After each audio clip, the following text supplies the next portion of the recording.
Hey, what's up, folks? How you all doing? Hey, Mike, how you doing, Mike?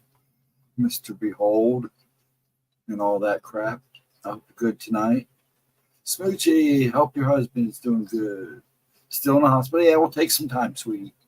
Having trouble? Uh-oh. Well, we'll keep him in our thoughts for you, baby. Just hang in there. Hey, Roger, how you doing? I'm doing good. I hope everybody's good. What's up, Smoochie? Keep her in her prayers tonight. Keep her in your thoughts. Thank you. You're welcome, hon. You'll get him home. You'll keep him in your thoughts. Yeah, I've been keeping you in my thoughts, Smoochie. I'm not as bad a guy as you think. I'm a little behaving problem too, so in the day. I'm not as bad now as I used to be. Yeah. No, actually, I am. This guy's nuts. Hopefully we can make you smile a little bit tonight. We're going to do one of Gemma's older ones, more of her real vampire stories.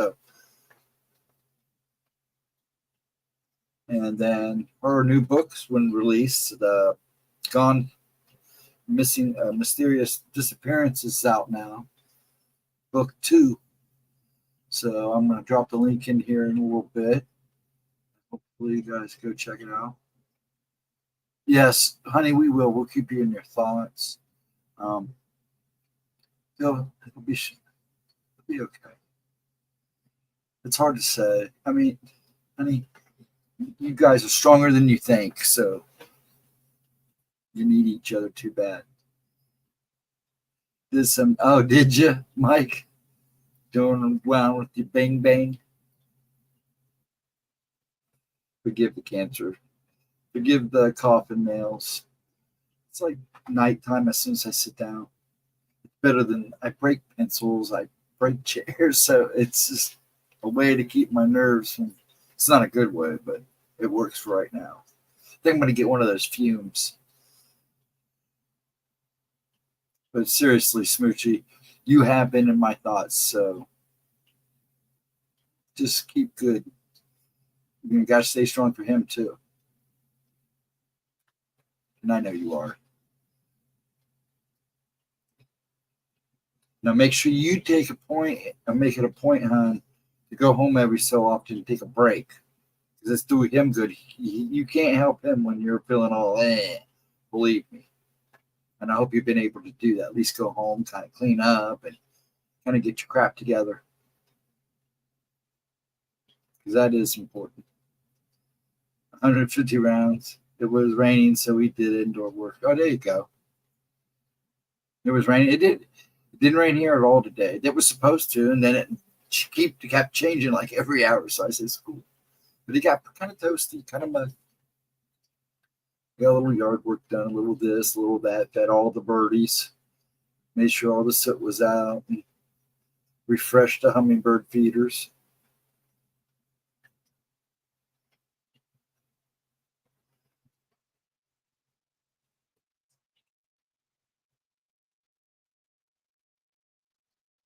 So I hope everybody that's watching too is having a good weekend.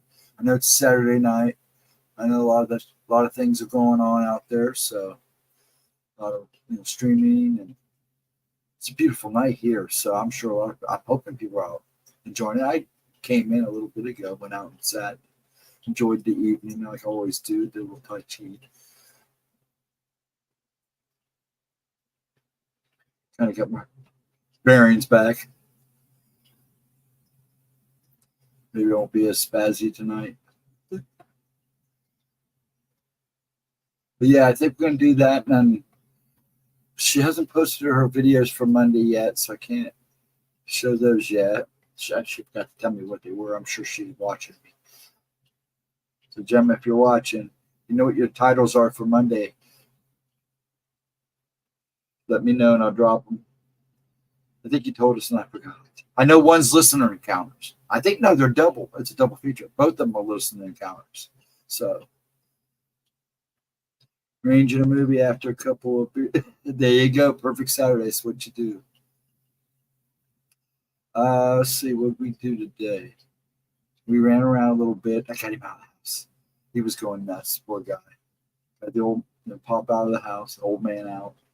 And we didn't, do much. Just kind of went down, checked out, and got some more bird feed and stuff, and got him went for a drive.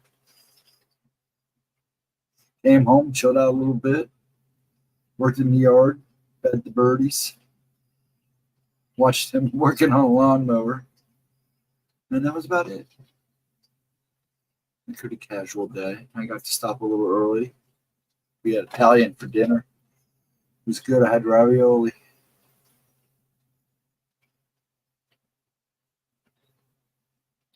I was going to watch a movie later.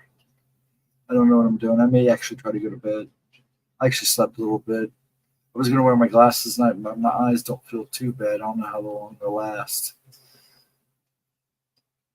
We need to feel. My dad's been real big about that for years. So as long as I can remember, feed them birds. That's what we do.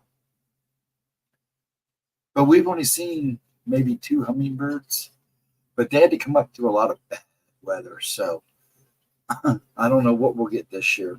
We usually get quite a few.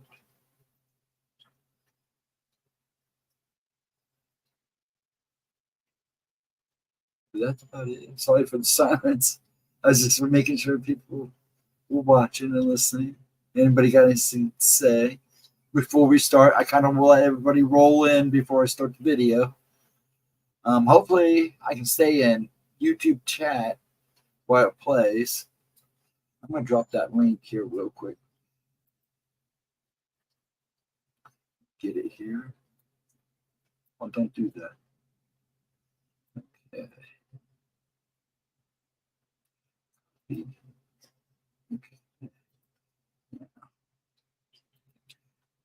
Here's the link for Gemma's. Oops, I can't spell. Book.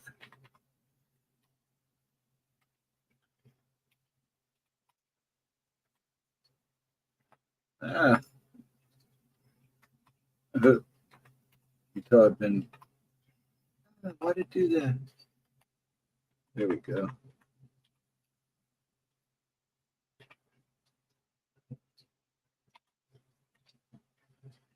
And then let's see if I can do this.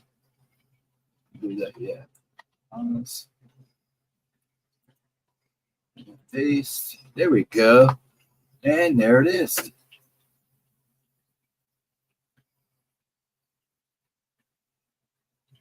Our favorite are morning doves. I can listen to. We have a bunch of cardinals, and listening to the male and the female talk. They always sit outside this one bush I have outside this one window right behind me. And they talk to each other. And it's just it's great. I wake up to it every morning. That and little South Carolina wrens. They're cute. They have a real pretty song. And then we have a couple mockingbirds that like to copy everybody. But yeah, doves are always nice to listen to. It's kind of like listening to a cat purr.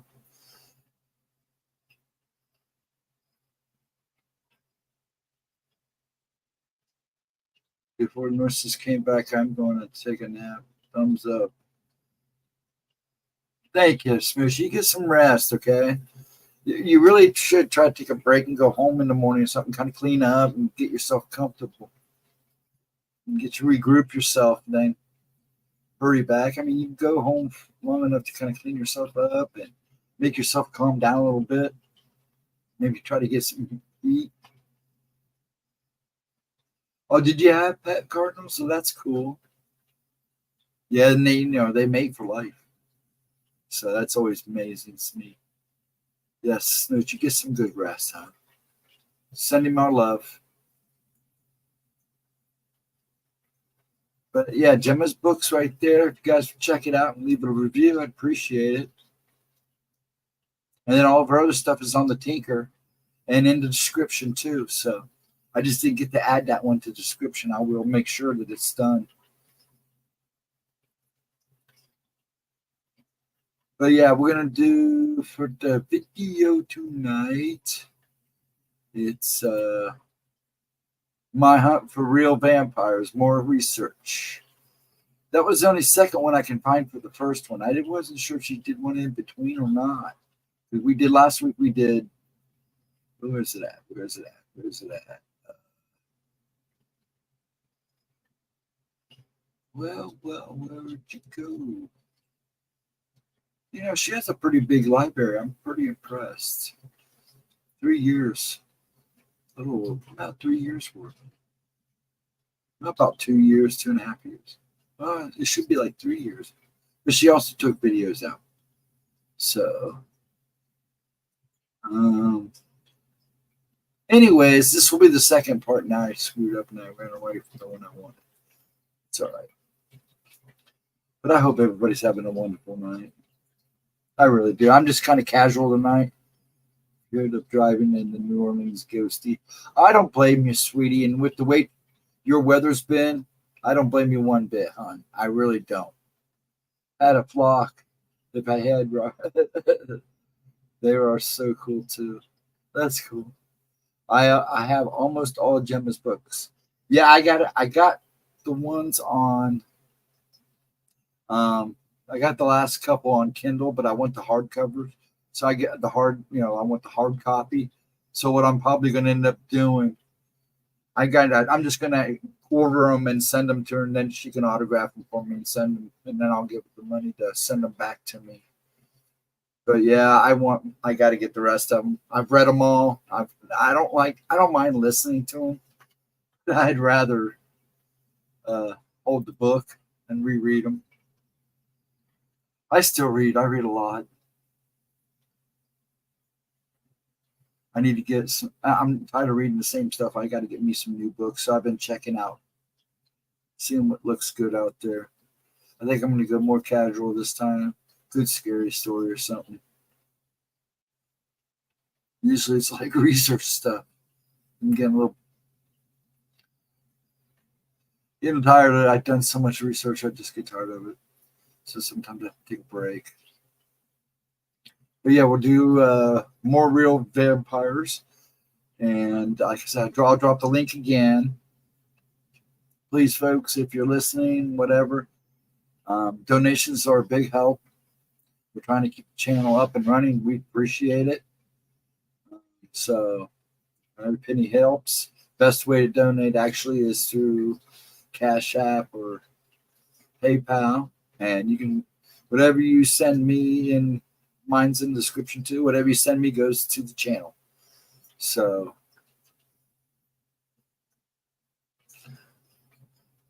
yeah, it helps us keep the lights on in the cave. I got to have some kind of electricity down there. Turn on the lights on the back deck. Just look. Turned on the I can read. I turned on the lights on the back deck with just a small light. There you go. Off. Okay.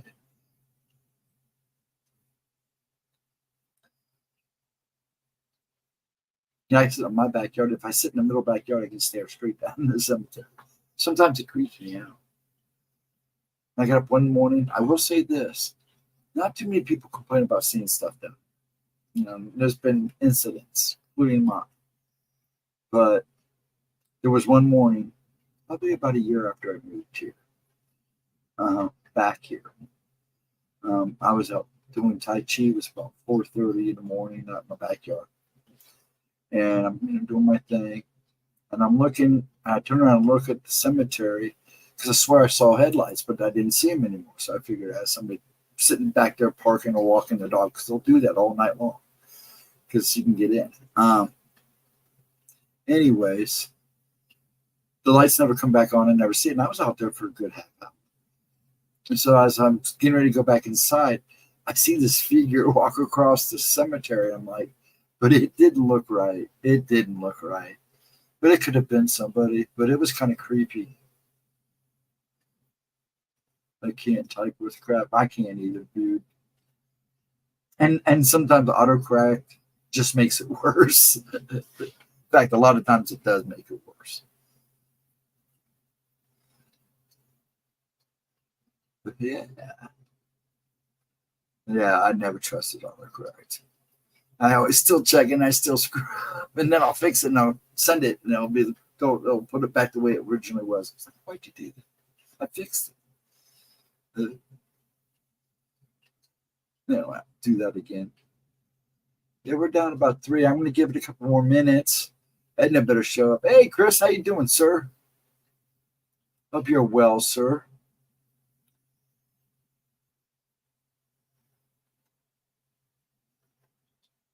That's about 12:20. Yeah, I don't know if I'll do very much tonight, people, so I'll probably start about 12:30. I hope you're well, Chris. I still plan on coming down, and I'll let you know if I make it down.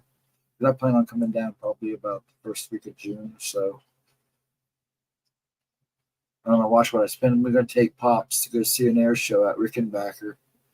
So they're going to have one. This will be the first air show Rickenbacker's had since for 15 years or something like that, for maybe 50.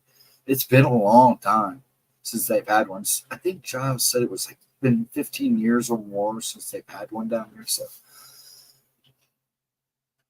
last time he went to one was at Right Pad. So we're going to do that. But I'm going to come and see John. If I'm down there for a couple of days, I'll give you a yell. Yeah, we like going. I used to go all the time to Rat Platts air shows. All the time. There's a big chance that I've probably seen, what's her name?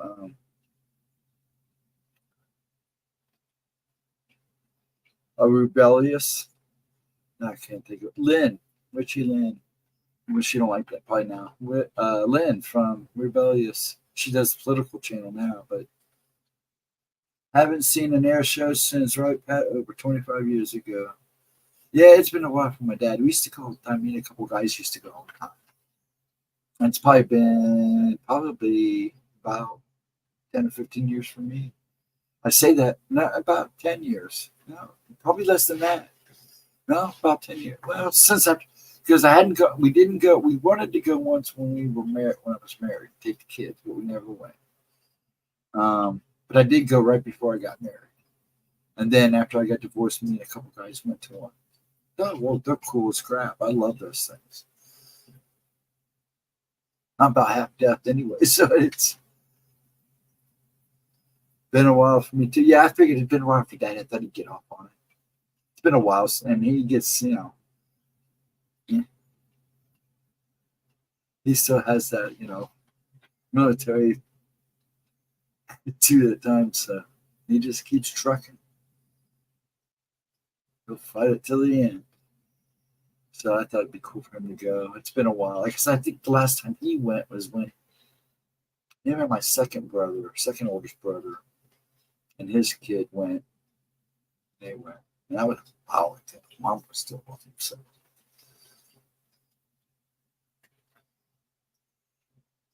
But yeah, I like to do that. Take him there. That'd be a good birthday present for him. So that's what we're planning. In fact, it's like on his birthday weekend, so it's perfect. I need to find it I need to make it to the Ren Fair. Missed it the past 4 years. It's been a while for me. A long time. So Giles wants to go and do some stuff. Problem is, Dad's getting to the point where it's hard for him to walk. So thank God my brother Mike gave him one of those walkers. And he hates it. He fights to use it. So he hasn't used it yet. It's like brand new. It is brand new. And it's got, it can be turned into a chair so he can sit down and stuff. So I figured, well, he can go to the air show and he can be comfortable. And we'll make him use it. He'll put up a fight, but we'll make him use it. He's getting shaky on his old legs now. Bless his heart. I hope, Smoochie, I hope you're resting, honey. And if you're listening, have a blessed night, honey. But yeah, I think we're going to get ready to start this. So, I was going to say something. Poop. I had a question for. Oh, Chris, I was going to ask you. There's these guys that keep posting stuff. Them watching Godzilla -1. Are they? And the one actually looks like it's off a streaming service. Do you know anything about that? Me and Giles are going nuts and we can't find it anywhere. But these guys are posting watching it. And it's got the IBM thing and everything. I'm like, where are they getting this at? And it's actually really good quality. In fact, it's fantastic. The Hamilton County Fair is my home neighborhood. I haven't been in 20 years.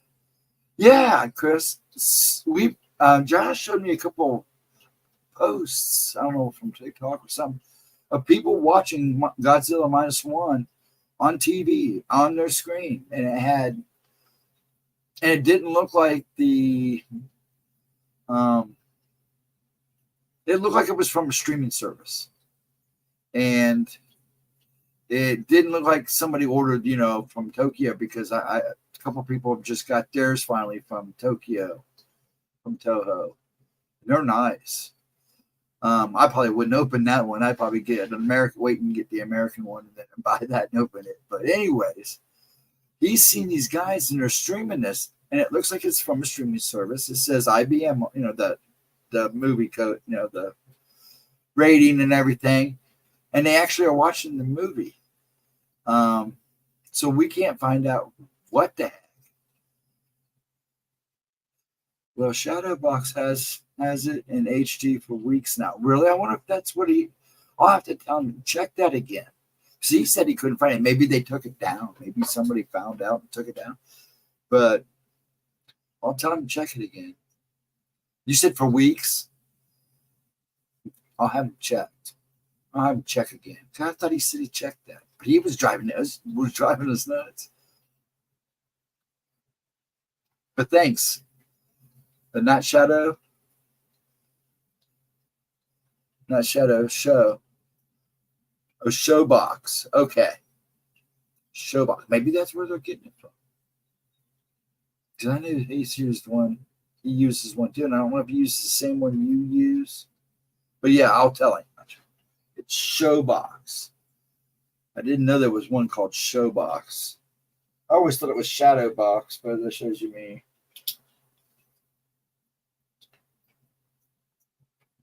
And it's HD, huh? Okay, cool. Thank you, sir. Yes, both Godzilla movies have been in HD there for a month. Cool. Thank you, sir. Yes, I don't use those. I'm too busy running around with an old man. I'm lucky if I can get a movie in at night. I've been still trying to catch up on shows. Okay, it's always been Showbox. Why do I always want to call it Shadowbox? I think I called it that before. Okay. And he'll probably know what I'm talking about. He'll probably check it. He may not even think I thought about checking that. So he said he watched one copy on something that wasn't very good, but it was worthy to watch. So yeah, I expect we get a Christmas release, because it will sell like hotcakes for Christmas. So I'm betting we get a Christmas release for the box set. If Toho doesn't do that, that's on them, man, because they'll make bank on Christmas if they give it a Christmas release, the box set. But yeah, I haven't even seen Godzilla Kong, the second, this new one. I wanted to go see it in the theater. I just haven't had time. It's been run, trying to fix things and stuff, and I'm kind of bummed. But we are talking about going to see Kingdom of the Planet of the Apes. Everybody says it's fantastic. And then he wanted to see something that we were supposed to go see. Yeah, there's some movies I just want to see in the theater. I'm kind of bummed. I'm just gonna have to watch Godzilla Kong, and then I saw that the MonsterVerse DVD collection will be out in August. Yeah, I heard that too. So that's awesome. That means they'll have all of them on there, which is only right because they'll put the new one with it. I watch an oldie tonight, Sylvester Stallone and Specialist. Oh wow, that is an oldie. That's like I brought up Cobra to somebody and they go, "Can you remember that movie?" I said, "Yeah, Cobra's not a bad movie either. It's just an action movie, popcorn movie."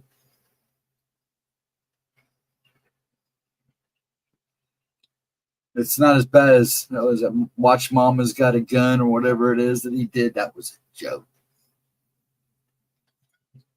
Yes, Giles is excited about that. I know that we're going to probably go see that for sure. Yeah, there is no doubt we'll probably go see that for sure. Yeah, I always did like Hugh Jackman as Wolverine. He was almost a perfect fit for it. But there's a couple people now I wouldn't mind giving it a try. And this guy that looks like the new Superman is playing Superman. He does. He looks like a young version of Harry Cavill, so whatever you say his name. So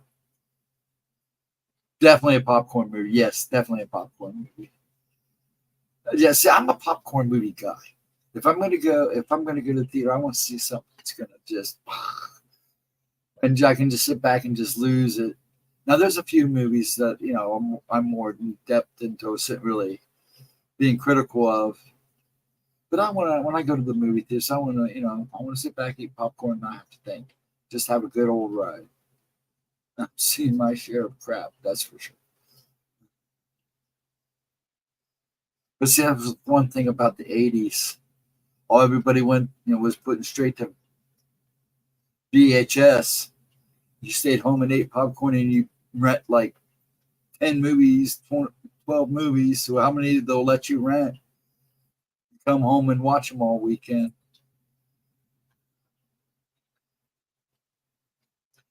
Harry Cavill is going to play Mr. Sinister and The Rock as Apocalypse in the new X-Men.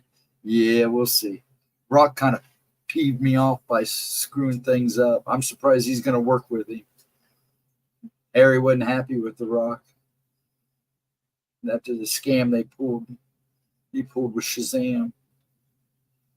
And it was BS. If you know the details behind that, not go look.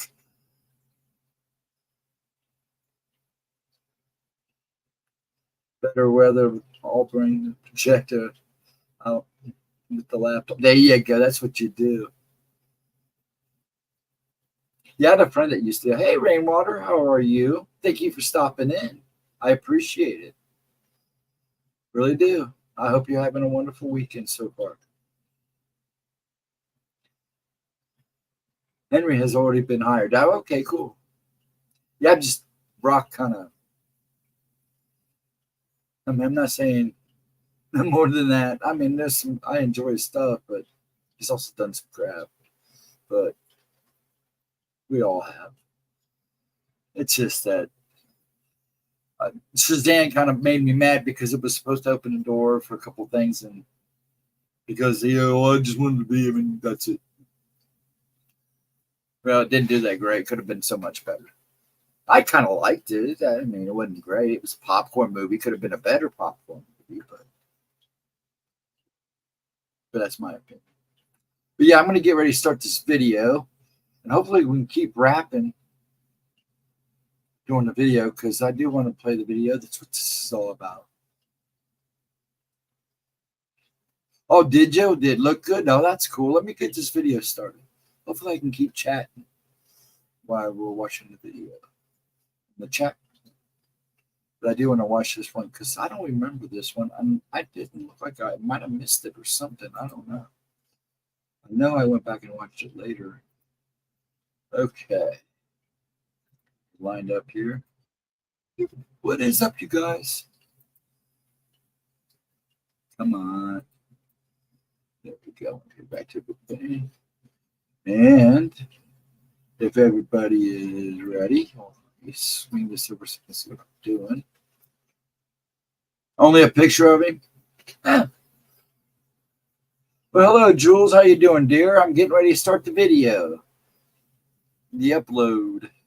I hope you're having a good night, Jules. Having a wonderful evening. 1 second. Let me get this going here. Let me know if this is sounding good, okay? This one did get a premiere, so some of you guys might remember this. This is just I guess you could say a part 2 on her search for real vampires. Yeah. So and it's about what, 2 years old? 1 year old? Kind of jumping around the time frame here on these. Okay. Make sure everything's good. Get you guys a good picture.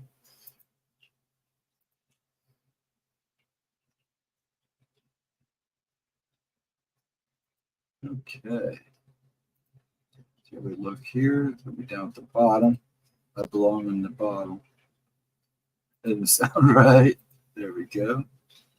And let me make sure, everybody let me know this is sounds okay, please, when I start this.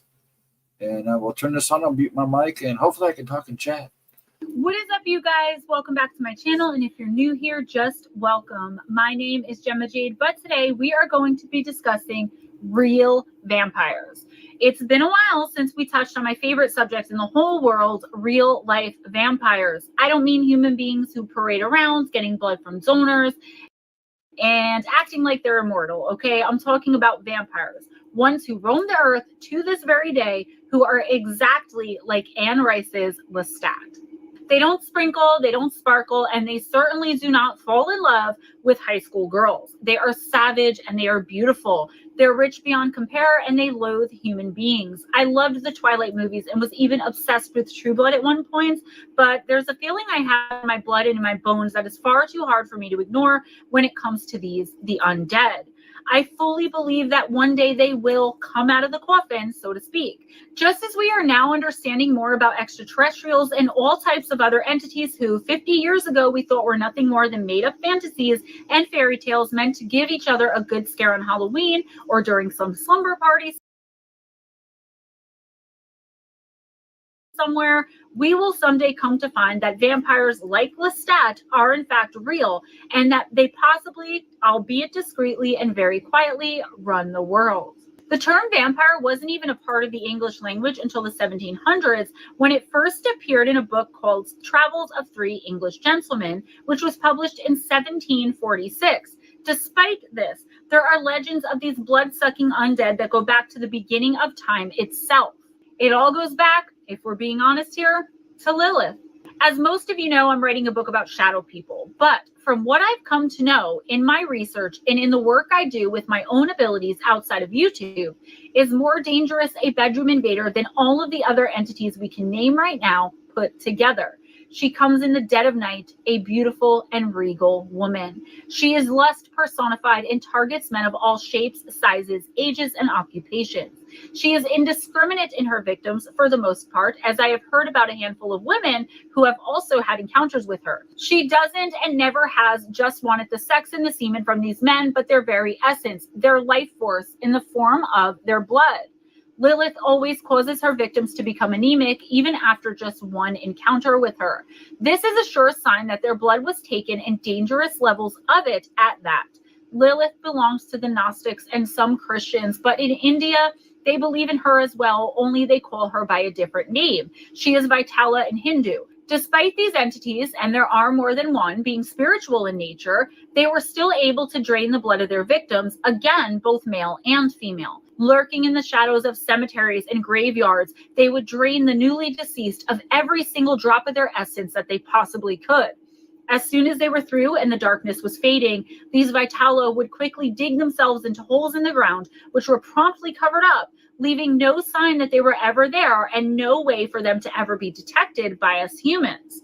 From what I understand, they were even able to move through the ground like this, and anything living or dead would be drained of every single drop, while these entities, mainly if not exclusively female, would feast on it all in order to live and survive themselves. Thousands of years ago in ancient Greece, there was Empusa. She was very much like Lilith in almost every conceivable way. Beautiful and sexy, but with a lust for blood which was seemingly unquenchable. She was more of a type like we associate with vampires today, at least when speaking of the real ones who still, at least for most of us, only know them in folklore and either pray fervently that they are or aren't real.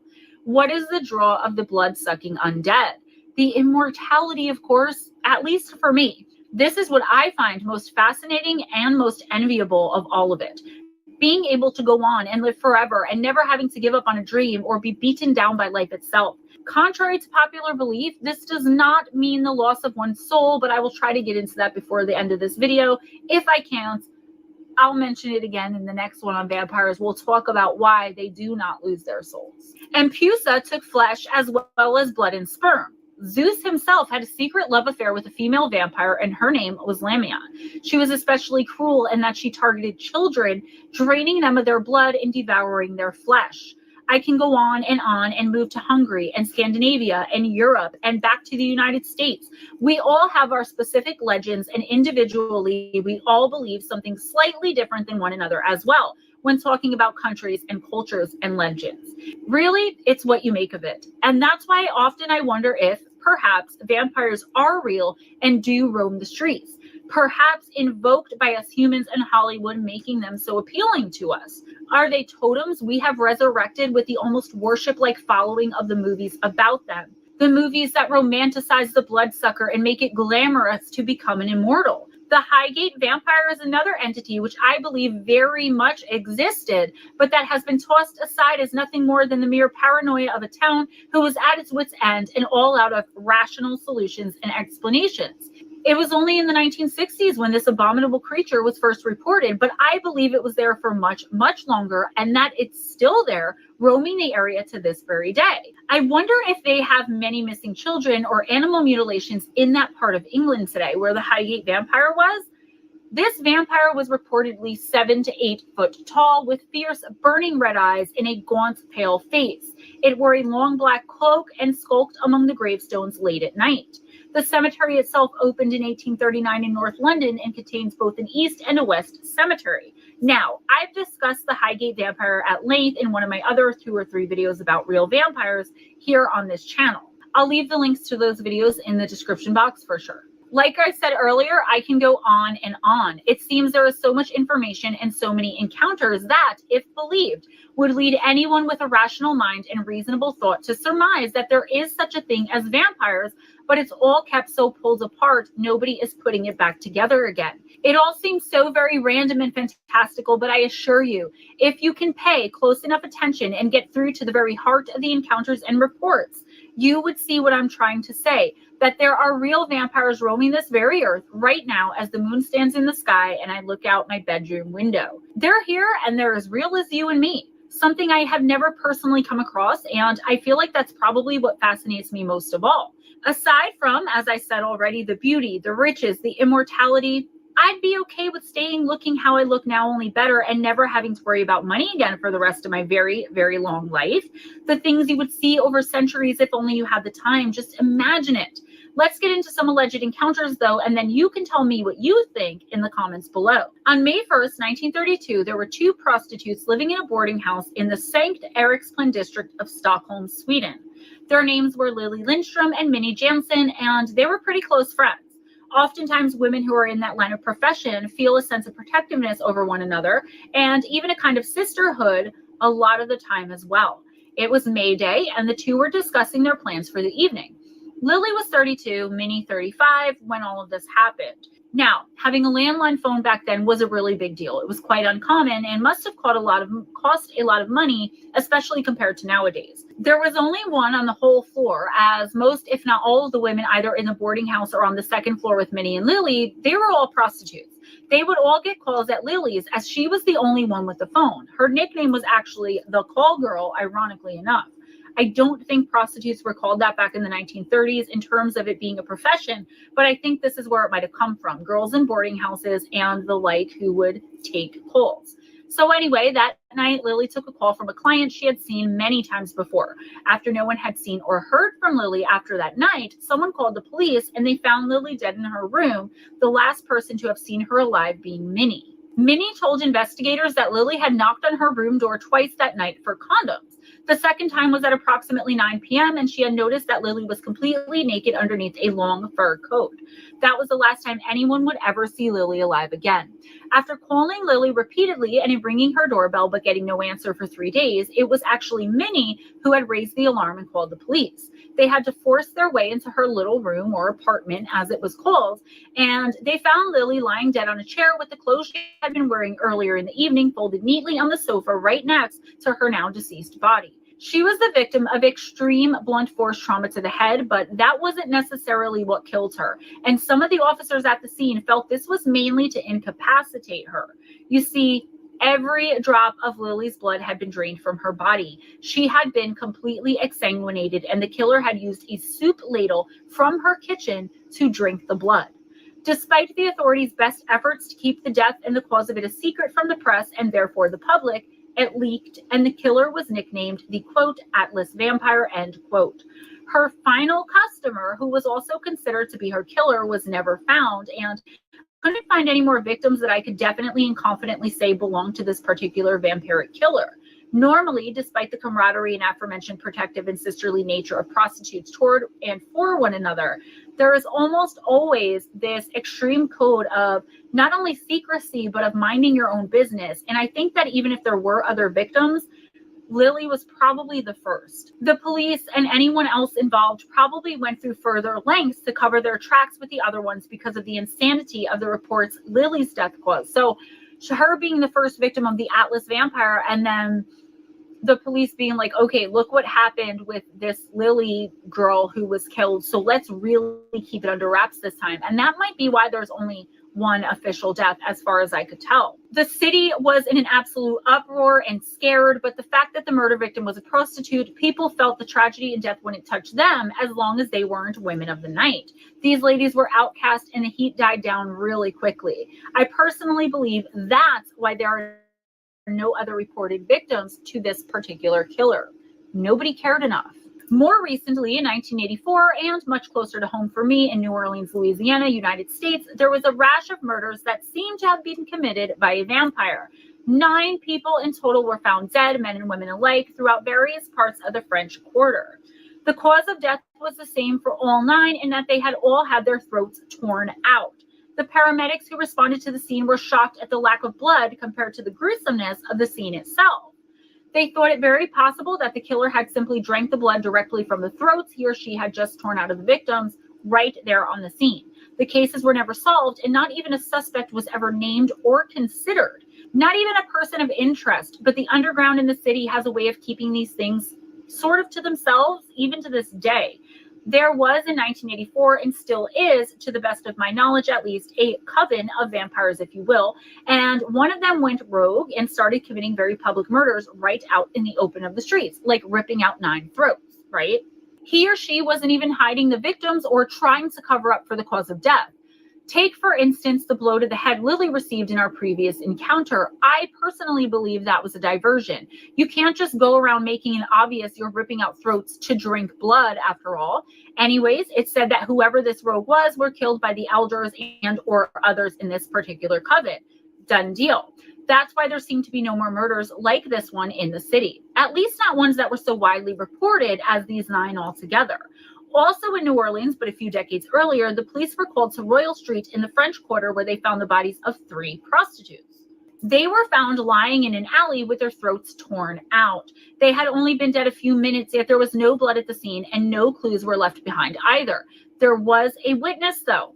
A local who lived above one of the alleyways where one of the victims was found came forward and reported having seen a tall, dark figure wearing an old-fashioned top hat and long coat swiftly get away and climb over a 12-foot fence with great ease. Almost inhumanly so did this killer of women of the night make his escape. None of these murders were ever solved, but for my tastes, they're far too similar. Feeling how I do about coincidences and all, what are the odds? Back in October, I spoke to you guys about the Casket Girls of New Orleans and the Ursuline nuns and convent and all the history there. I talked about where I stand with that particular story and that legend and everything in between. I will leave the link for that one in the description box as well. One more very short encounter before we end. So I'm not sure when this one takes place, but I know it was recently, probably in like the last 20 or 30 years.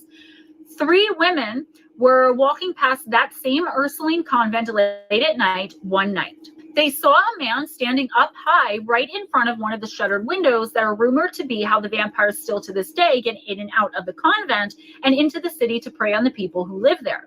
They mainly prey on the tourists, though, just saying. They saw this man and immediately thought he was going to jump to his death. And he did jump, but as they screamed and expected him to hit the ground, having seemingly taken his own life by jumping to his death, they watched in shock and disbelief as he flew off. Like, he literally took flight. They were horrified and very confused and weren't sure what it was that they had just witnessed. They kind of quickly put this out of their heads, or at least didn't talk about it with one another until a few nights later when they were walking past the convent again. And that's when they started to discuss the man they had all seen fly off into the night just a few nights before. They couldn't get it off their minds now. However, all of a sudden, after they swear it was all but a blink, there was a man in a cape and a top hat who had so quietly approached them that it was as though he had simply appeared right in front of them with no warning. The man, in some kind of foreign and seemingly ancient accent, asked them if they believed in vampires. Real vampires. The women weren't given a chance to respond to the stranger, however, due to the sound of crashing, like glass breaking, coming from the other side of the streets. They all turned to look and saw nothing, and in the seconds it took for them to turn their attention back to the stranger who was asking them the question, he was gone. It was like he had disappeared into thin air. The women to this day are convinced they met a real-life vampire who approached them to look inside of their hearts and see if there were going to be any kind of trouble to him or his kind due to what they had witnessed a few nights before when he had took flight from the balcony up there in the convent. Either that or he was eyeing them to see if one of them had the heart to become like him. They are all still alive, though, at least as best as I can tell, and I believe wholeheartedly, like I said, they had witnessed a vampire in flight that night. I can only wish and hope that I someday come across a man or a woman who one day asks me and approached me so subtly, asking me gently if I believe in his kind. Who knows what would happen? I've got to get to New Orleans. That's all I have for you today, guys. Please let me know what you think in the comments below. Be sure and check out the description box. Give this video a big thumbs up if you enjoyed the content, if you enjoyed hanging out with me. Spread the love by sharing this video. Subscribe if you haven't already. Thank you so much for donations. Way to donate in the description box: PayPal, Yes, CashApp, please. Patreon. Still goes If through you it. donate $20 or more Get this each month to channel my rocking. Patreon, you will automatically receive a 7 to 10 card intuitive oracle reading personal from me each and every month as a thank you, on top of the early release of videos. Guys, GemmaJadeYT Oracles is opening up. I'm trying to get the domain back from Shopify. It's a whole long mess that I don't need to be explaining at the end of videos. Until then, manifestation sprays, spell jars. I've been sending out kind of She still bewitching does boxes, I call them, with things like resin incense and the charcoal, pillar candles, oracle cards, feathers, all different kinds of incense, sage bundles, offering mixes, soaps, books. I mean, whatever I can fit in there, just kind of a happiness box. And they've been selling, and they've been selling really well. I hope to get reviews up on the website. GemmaJadeYT Oracles as a business should be here by the end of the week. If not, definitely by the end of next week. No more procrastinating. I got to get my domain name back. Anyways, guys, thanks for watching. Please be sure and check me out on Wednesday nights with Ghostdragonzw from 7:15 to 11:15 p.m. Eastern Time, live Intuitive Oracle, where I pull one card for anyone. Oh, yeah, that's let me get this out up in there. There we go. Ah, I lost the sound. There we go. But yeah, she, we don't do it on Wednesday nights anymore. It's on Fridays. I don't know if it was that's what she said. I think that was way before we switched. She had to switch. So, but yes, please come visit us on Fridays. That reminds me, her 2 videos on Monday, 11 and noon, and I believe they're 2-parters, and they're both listener encounters, so that should be really good. Tuesday talk at 1. I'm sure Ryan's going to be here. I don't know if anybody else is going to be here yet or not. Wednesday me at midnight. Then Pixie should be on this Thursday. I'm not sure. But she's supposed to be. So as far as I know, she's going to be. That may change depending on how she feels. And then Friday with us. Now I got a question for the 6 people in here that saw a little bit of that video, or if they saw any of the video or have seen it before.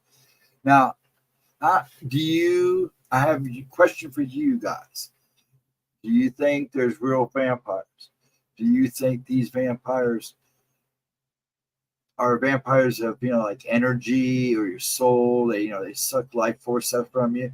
Or do you think that there are vampires that actually drink blood?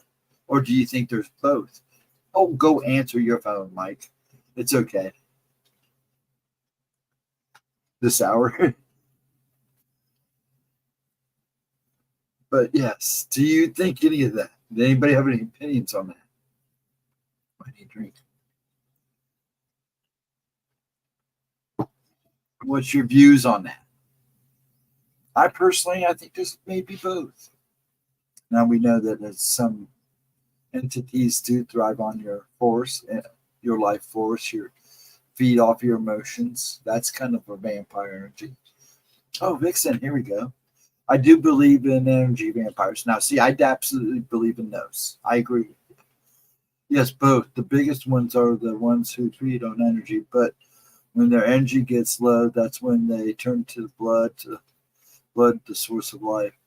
And that kind of makes sense too. I could see that happening. Yeah, I think there's both. I never thought about that's one being the same. Oh, there he is. Here comes Mr. Wendigo. As someone who grew up with a Cajun father, I definitely believe in Stragoi. Is that a Louisiana Cajun term for vampire? Now, is that different? Is that a different type of cryptid? I've never heard it called that. You have to forgive me, Ryan. So, is that something? Is it the same thing? Is that a vampire like human, or is that like a cryptid? Because I've never heard that one. Smoochie didn't jump in. She might have known that. She lives in Cajun country. It's the nasty bloodsuckers. Okay. I just never heard of them. I hope I said that right. Strigoi. What does a succubus do? Does it feed on energy or blood? It feeds on sexual energy. To be blunt, that's what it does. Succubus feeds on sexual energy. Now, I never heard of a succubus taking blood. Now, they kind of get carried away with some of the stories you hear about them about killing or doing their victims in. But it comes from, why did I never heard that before? Anyways, so succubuses don't drink blood. It's like a sexual energy. They literally drain you. And those both types. There's one for males and one for females. But that's what they do. They just drain you of everything. Once they work on your sexual energy, they just start taking the rest of the life force out of you. That's the way it was always explained to me. That's the way I always kind of conceived it. I've never heard, other than possibly killing the victim afterwards, I've never heard of them actually drinking the blood. Name comes from Romania, but the Stragoi are strong belief in Creole and Cajun beliefs. Got you. Yeah, don't mess with succubi or incubi. They drain your life. Yeah, basically, yeah. But it always starts off as a sexual thing. It's how they lure you in. That's how they start feeding on you. They take your sexual energy first. But basically, it's the same thing as your energy, so.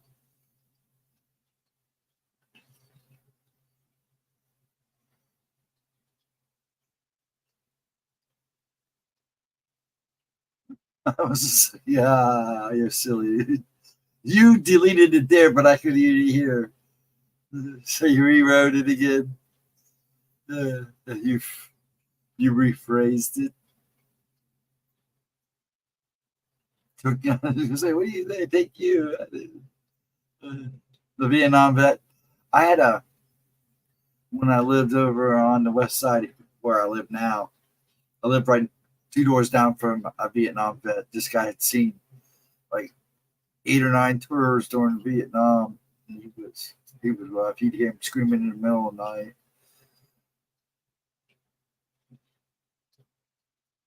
It makes sense because touch can transfer energy. So be careful who you let touch you.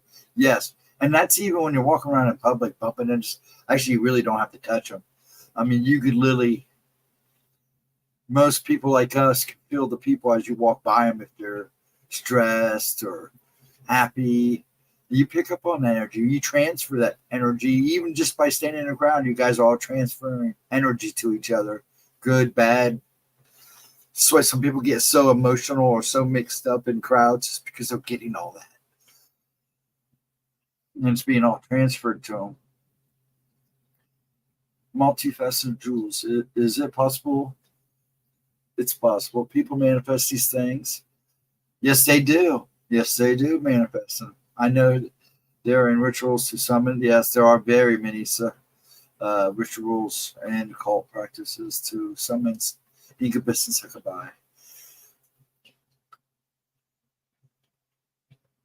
And pose that for use. It's not all. Yeah, that's true, but it's usually how they make contact, though. That's what I've always believed. They come to you at night. But I know stories, though, that they've met these people at bars, too. So I insisted on the summon me to protect them from overhead attack, and I couldn't be contained anymore. Okay. I got you. Thank you. Must be talking on Gemma's levels.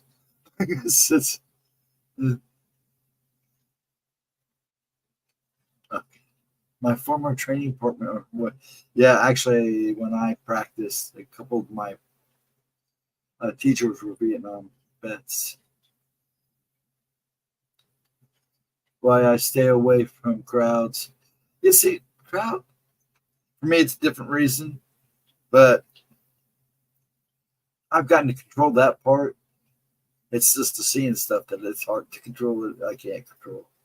But usually, yeah, I can stand in the crowd and feel everybody, and it's can get a little emotional, a little sometimes, but I learned over time how to deal with that. Now it's just going and seeing the crowd that I see, because you get that, you feel everybody, and then on top of it, you start seeing stuff, and you can only handle one thing, and I was able to block all that emotion and energies that I can't unblock. I can't block what I see.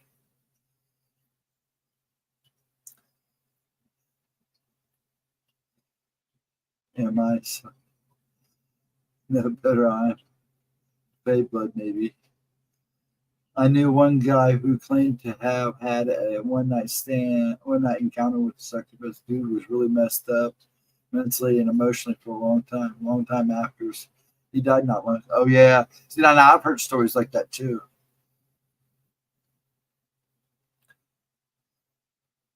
Yeah, Ryan kind of just snuck in here, Mike. I hope you're having a good night, Ryan. So we're talking about Goat Man and Pig Man, as far as I know, Tuesday. She says something that paranormal guy Friday night. I don't know if you were in chat. I think he said something about coming on Tuesday, but she hasn't brought it up, so I don't know what's going on yet. So we might have a fourth. So we'll just have to play it by ear and find out what's going on. She's got so much going on, dude. But if he doesn't show, or I don't know what the deal's on him, we're gonna do Pig Man and Goat Man.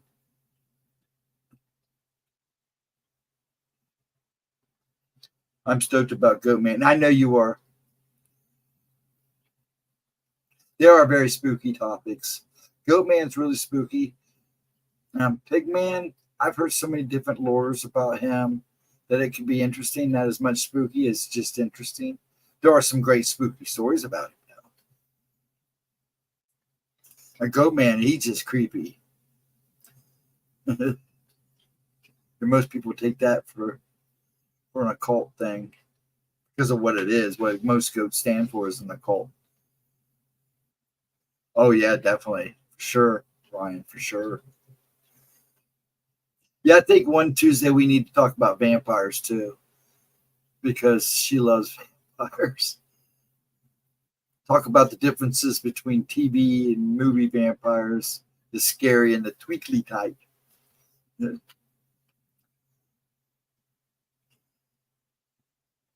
yeah, the Goat Man will be a good one.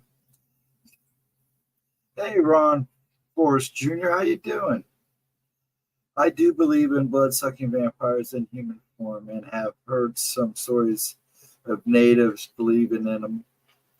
I've heard stories of my great grandpa who believed in them. See, now I've heard stories like vampires and taking actual blood, but I can never really get any more information out of those stories. So I kind of just take them for what they're worth.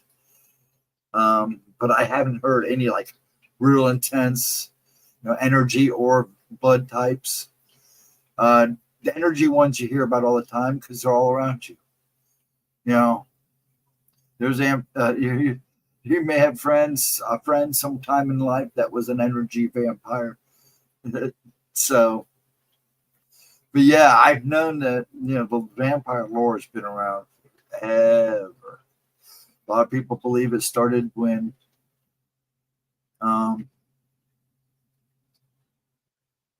geez, no, his name's at the tip of my tongue. Judas betrayed Jesus and hung himself. Is when sorry, I shouldn't have said that on YouTube. When Judas betrayed Jesus and did himself in on the tree, they believe that's where, like in the one Wes Craven movie, he uses that as the basis for Dracula. A lot of people believe that's who he was and believe that's where they come from. As for the drinking of blood, and maybe some energy too. But that's only my theory. It's a weird one.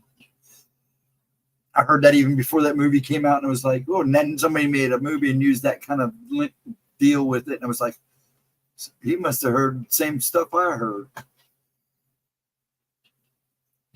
Some tribes do have tails of vampire-like beings, but they don't go for the neck; they go for the feet. Interesting. They put it in areas that are hidden so they can't be. Yeah, I would understand that. I wonder if Goatman is a Satar like Pan, a forest elemental. Now, see, Vixen, there are some that have said that, but this Goatman doesn't look like it. It's got a human body and like a goat head. It's not like got the hoof feet and the furry legs. This thing looks like human body, goat head. More demonic looking. I can't get you guys are cranking now. But Ron, thank you. Yeah, actually, I agree with you, Ron. If you don't mind calling you that, Mr. Force. Yeah, I agree. I know that, right? Trying to catch up here. You guys are cranking. Edna, we said her name too many times. Mike, I told you if you didn't behave, she'd sneak in here. How you doing, dear? We're talking about vampires and goat men and pig men.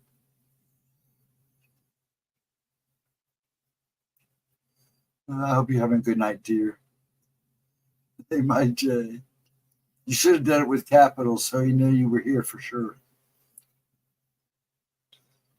Yeah, I'm not going to let him live down that Monday because I was involved too. I guess I really can't say that. And I hope you're well, Edna.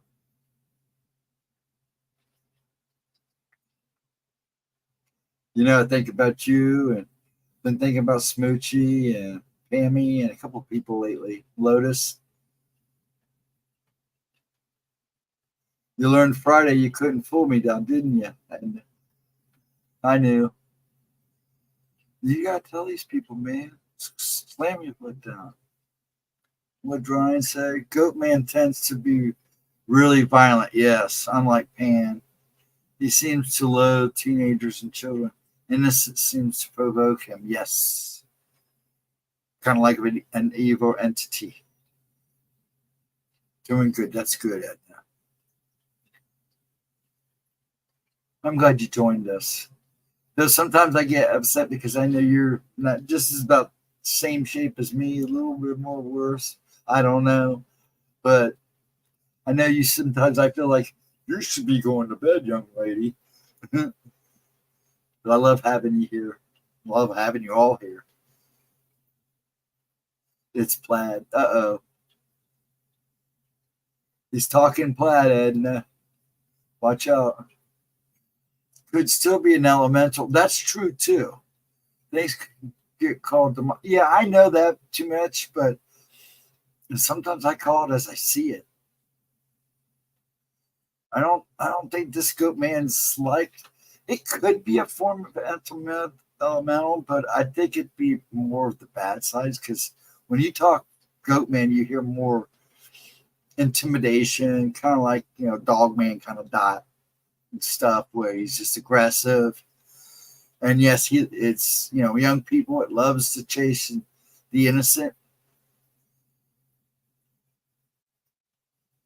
It's paisley, not plaid. but there is a story of the goat man influence a boy too. On a lot, yes, there is a good. Actually, there's a story about him trying to do that to a couple of people. One actually did it, and that was the boy. Lotus has been. She was here, Mike, Friday night at the beginning. She's doing pretty good. She's just a busy woman. Bless her heart. Mind you, my grandpa vanished and was never found. He went to Nahi Valley in search of gold and never returned. Really? Wow. Whoa, really? Of the headless? Really? Wow, that's interesting. Right there, Ron. This the man you want to be talking to is Brian. He knows all this. He's my go-to guy now when it comes to native stuff and stuff like that. No. I'm learning. He showed me that I needed to learn a lot more.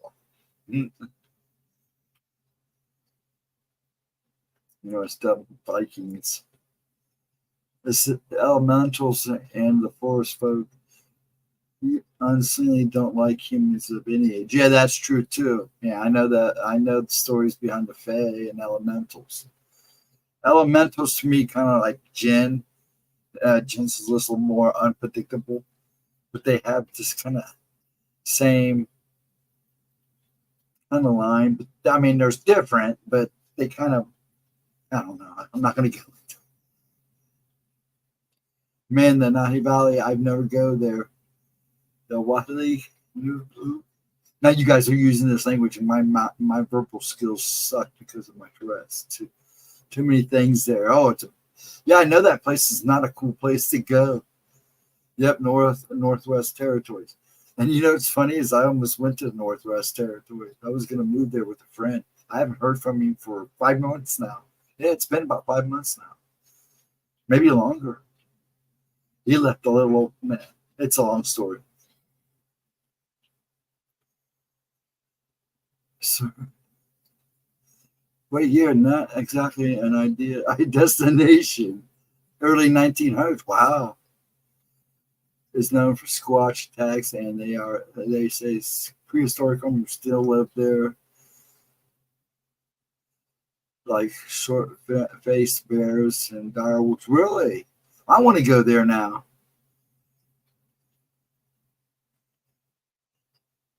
Yeah, it's a sad thing to deal with. It is. I'm glad you came in, Ron. That's really interesting. I'll call you Mr. First until I can look up. I just go with it, but they're still new to me, so I want to be respectful.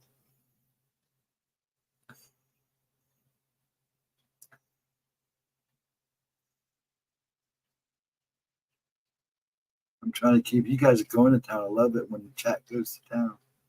I like to see a good conversation. I mean, there's only 4 people in here, and you guys are holding one great conversation. That's awesome. Night Valley has also had a tribe of cannibals. Now, I knew about that. And wasn't it said that the valley itself is what made them cannibals? Is what I was always kind of told in that weird story. In that story, well, I don't know the story, but that's what I was told. That was a long time ago. You guys bringing up things I haven't talked about. Nobody talks about these things unless you follow streams.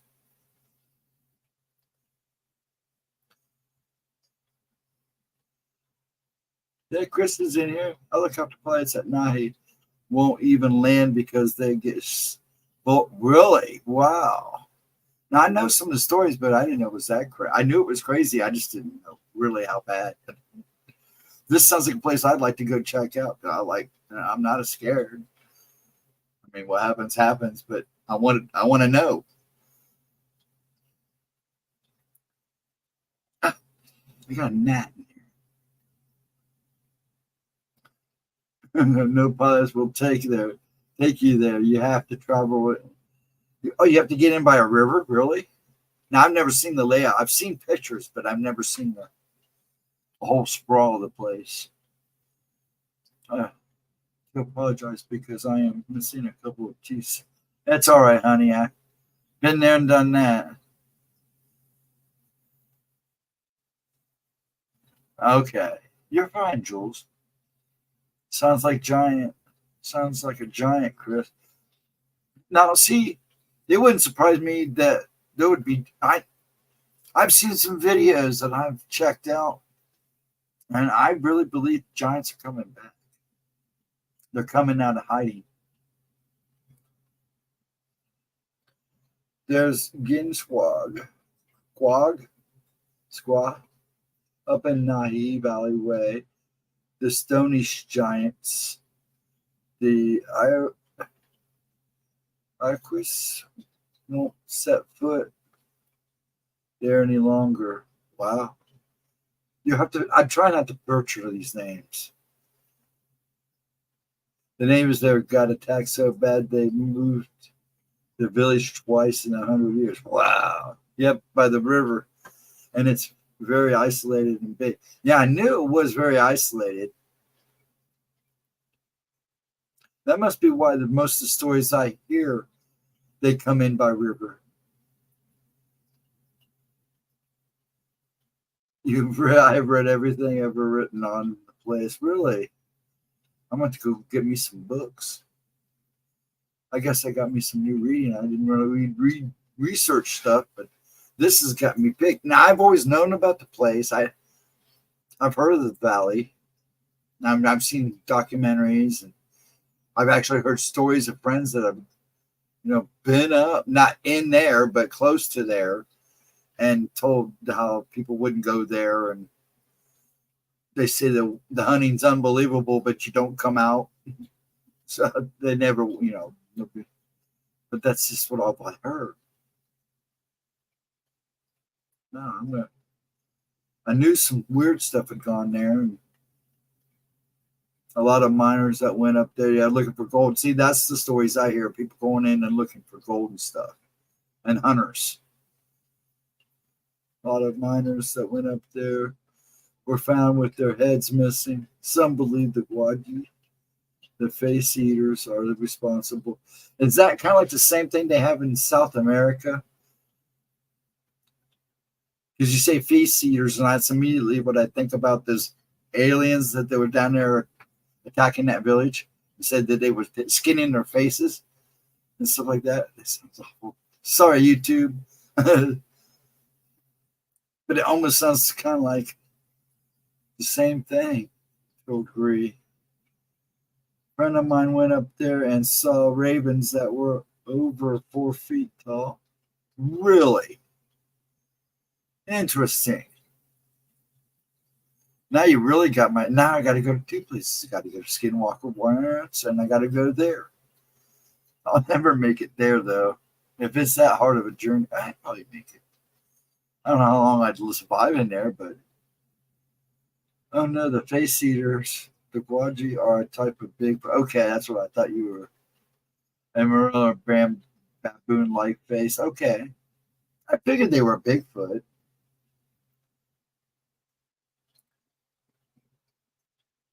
It sounded kind of, when you say face eaters.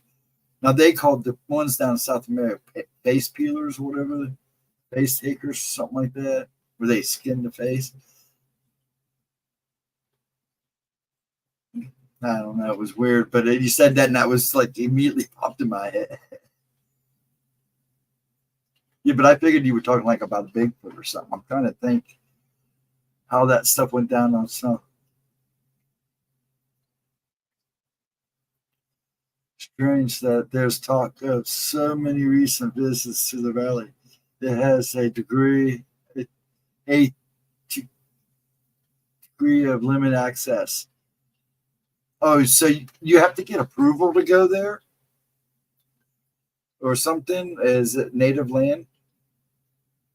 Grungy are one of the ones in the LBL in Kentucky. Okay, man, you guys use names that I'm not. Well, I'm sure I probably read them and just never stuck. Yeah, it's limited to go there. Okay. Giant camel spiders, they eat your face off. They bite carries kind of a yes. You don't feel any pain. Yes, anesthesia. Yeah, those things are creepy. I had a soldier friend of mine who served over around Afghanistan. Those things are nasty. The government the government has banned it due to the deaths. Really? It is a national park though. Well, I knew it was a national park. I didn't know that they'd limited the access. Like I think years ago somebody said you had to speak with the native elders to get in, but they would tell you not to go, but I didn't know all this. That shows you how long ago I even looked at this subject. There's a lack of tourist accommodations. I'm sure of that. It's funny how the YouTube chat moves faster than the Steam yards. Not easy to go there. I figured it's not easy to go there because every store I ever heard, they always go in by river. That's why I was, like confirming that's what I'd heard from you guys. Ryan, my family lives outside of LBA and tell a different story. You need permission to go there. My family is from Kentucky Hills. Yep, no roads. No, I didn't figure there'd be no roads in there. I mean, it's pretty isolated. You'd probably either have to go in a foot, and I can imagine what that'd be like. The river. So here's the thing with the Gwaji. It's actually based on the Guru a Mikwe. I don't know. Belief. So this type of creature was said to flourish in Canada and eastern states. Okay.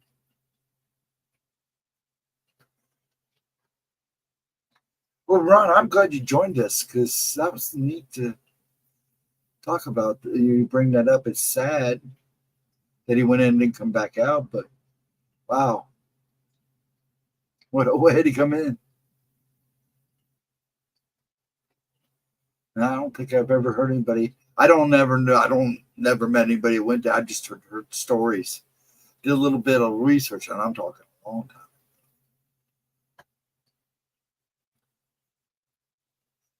I think what led me there in the first place was I'd heard a story about a thunderbird that they believed it was a pterodactyl that was seen in that area.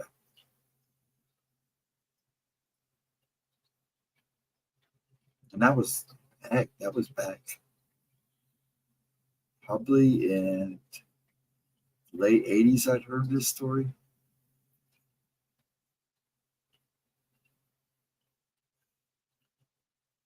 What is a ruru? You could tell her, Ryan. You probably explain it better than I could. It's a curse, right? It's like a curse. Is that the one I'm thinking about? That's why I said you're better off explaining it. No, I know. I kind of know what that is. Hey, I may have done a lot of research, but it's all jumbled up in here, man. And now that I'm getting older, it's getting worse to dig it out. Yeah, Cajun werewolf. When somebody breaks their Catholic fundamentals. I thought it was also when you done wrong to the family. Isn't that one of it too? You know, when the family curses you or something. I knew it had something to do with religious beliefs too, but I also had heard stories where somebody did bad in the family, so they cursed him. Sinner's curse. Okay. Yeah, I guess it's the best way to put it. Sinner's curse. Interesting. Male wolf. And they pronounced you talked about this the one day, then they pronounced it wrong or mispronounced it.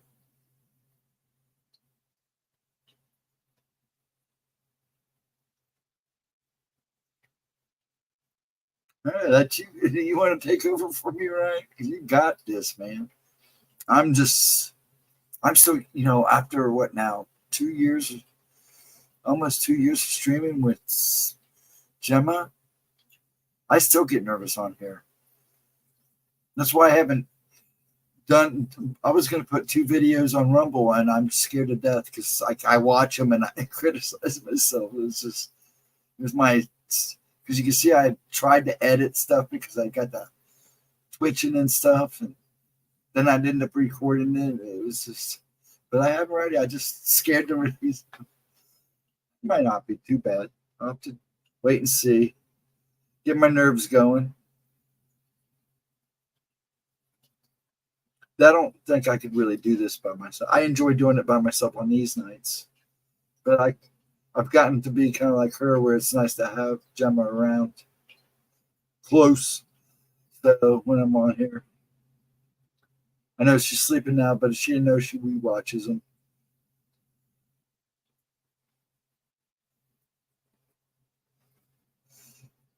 Do they eat people? Werewolves. What do you think? 13 full moons in a year. Yep. It's usually the average.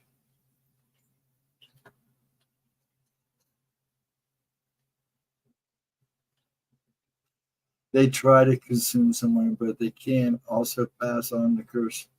Should someone look into their eyes? Now, I didn't know that. I thought it was the same type of deal as a werewolf. They have to either scratch them or bite them, but I didn't know you had to look into their. You could do it by looking into their eyes. That's a new one on me. That is a new one on me. Huh. Yeah, I thought it was just like the same as a werewolf because they bite you. It wasn't as much scratch you as they do bite you. Or get their saliva on you. Carries the curse over, just like in whatever. Like being a werewolf. Like empathy. Like Stephen, if you want to see a Gwaji, look up the Beast of the Seven Shoots. Okay, I will do that. Probably won't do it yet, but yes. I was on doing a bunch of stuff earlier today on here. Got a little tired of looking at reading on the computer and looking at stuff. But yeah, I'll definitely look that up.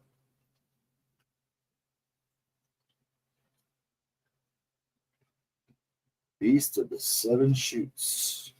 I will do that. I got to pull out some research on my goat man and pig man. Hopefully it's not too outdated. Thanks, Chris. The bite and scratch method is one of the many ways of werewolf. Yeah, I know that. People can get land camp by curse. Drinking from, yeah, all that crap too, yes. Even having a boom boom with them can get you to become, when they're human, can make you a werewolf too. I myself haven't seen an explained thing. I myself haven't seen any unexplained thing in the woods though. I'm surrounded by woods all around. Mind you, I live in northeast. Is that Maine? ME. God, I feel stupid now. But have been to Canada numerous times, as all my family lives there. Okay. I'm in Ohio. Yep, Maine. That's what I thought. Yeah, you're up there with a bunch of them. A bunch of other people in the states up around you. Edna's from Maine, right, Edna? Now I'm going to screw this up again because I screw it up every time. A maniac. Do me, Ryan. You watch it, I'll steal your Cheetos. Played dodgeball with a silver bullet. A silver ball would do it. Where did Edna go? Did she go beat me up, or did I make her mad and made her go to bed? Edna, where are you, woman?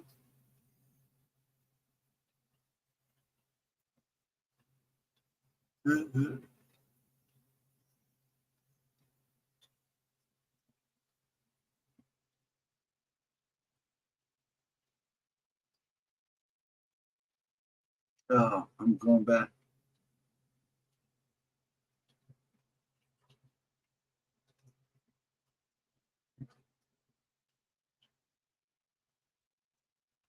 Trying to make sure I caught everybody. Howdy, neighbor. I'm in New Hampshire. After reading Stephen King's book, I Will Never Live in Maine. Yeah. I'd like to visit. I'd like to visit the whole northern East Coast, period.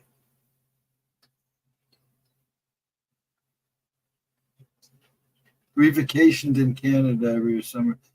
Yeah, my ex goes up with her new hubby. They like to go up to Niagara Falls, and then they roam around to Canada side for a while. I'm tired of Canada. I think a lot of people are. It's beautiful though there.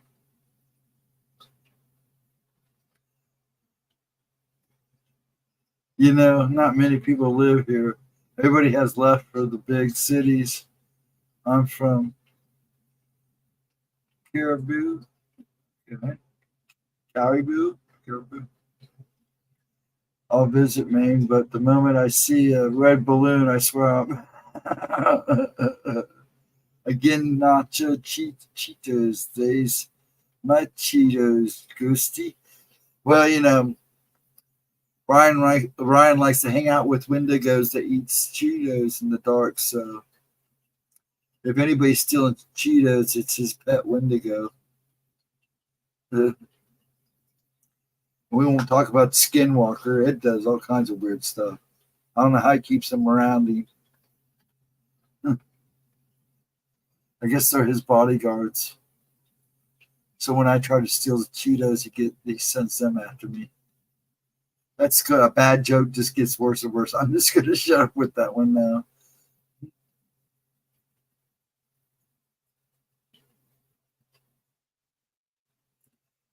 Kesley people on the East Coast do not care for Midwesterners like you. Oh, jeez. And I lived with 4 years. They think we're crazy. I am crazy. That ain't nothing new. That's nothing new. Yeah.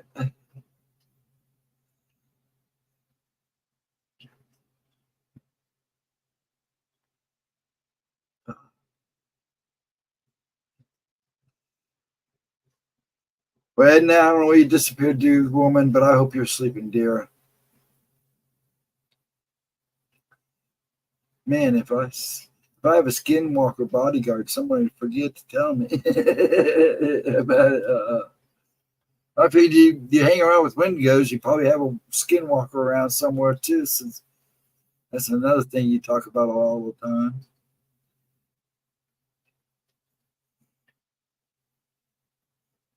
As far north as you can get in Maine. Oh, wow. People think Maine has got only beaches. No, I know it's got woods. That's like a lot of people don't realize New York is not just New York City. There's a whole state, New York, that has some beautiful country. I'm still listening. I figured you were. All right, what do you think I'm picking on you for? I know behave or you can look into my eyes, all that shit. But I'm telling you that now when you do, it's going to scare you. Well, hello, Miss Cindy Lee. How are you, dear? I hope you're having a good day. You know, we didn't get a chance to. Gemma kind of rushed Friday, so we didn't get to give you you came in though, didn't you? You got to read it, didn't you? I don't think you did. You come in? I can't remember. But anyways, I didn't get to do a timestamp. She was ready to get done. I think she wasn't feeling good. She was pooping out. She was in good mood, but it's been a long week, so.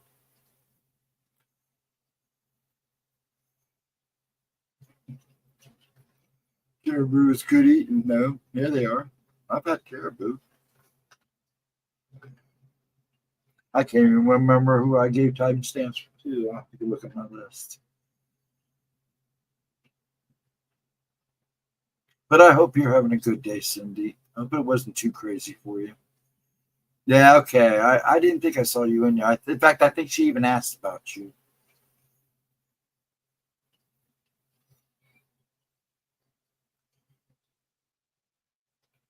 But I hope you're doing okay. I hope everything's getting better. You're another one I think about a lot. Did you see what I use here? Cindy, look what I used as my backdrop. I want to take myself out for a second.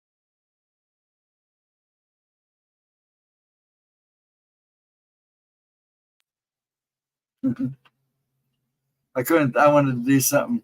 Pooping. Did you say pooping? Pooping.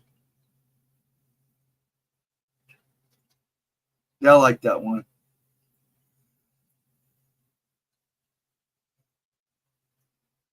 I actually saved that one.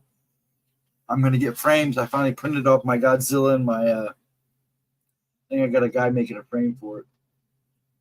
I'll hang him up where I can see him. That looks familiar. I'm sure it does. Yeah, as soon as I saw that one, I copied it. Made sure I had it. I'll be your insane. Kind of fits her. But I'm pretty crazy myself, so I guess it only makes sense that we team up. Speaking of looking into eyes, does anyone here think that Cyclops has only had one eye because it was their third eye open, so no one needed other? So needed no other? No, they physically had one eye. Now that makes sense, but yeah. Some Cyclops were actually considered kind of primal, so.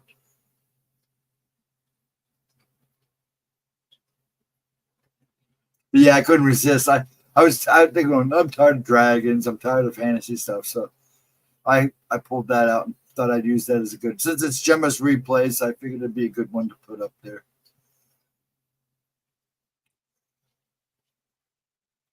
But I do hope you're having a good weekend. I hope everybody that's watching and coming and going and having a good weekend. Yeah, I'm in a top hat. It's actually I used to have one like that. Kind of like that. Well, it was actually pretty close to that. Got stolen at a party.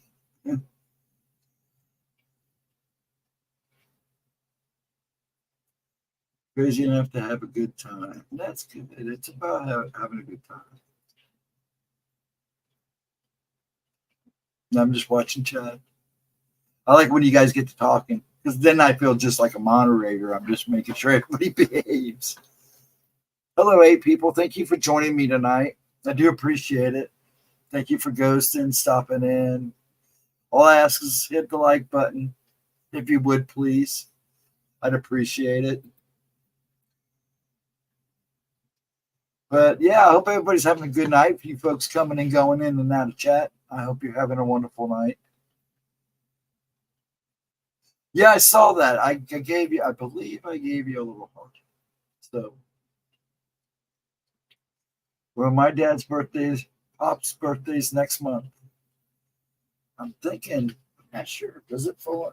Sometimes he gets lucky and it falls on Father's Day. And look at my calendar. I need to know that.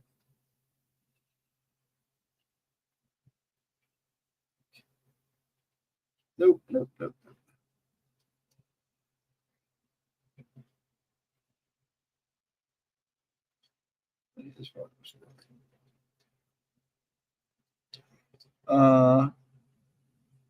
doesn't fall. His birthday's the day after Father's Day, that Monday.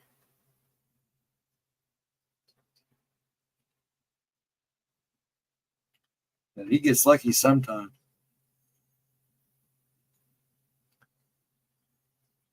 My Caribou is one of the fastest shrinking places. Man, that just jumped on me. The chat's cranking. I love it, guys. I love it when just a few people really get the chat going.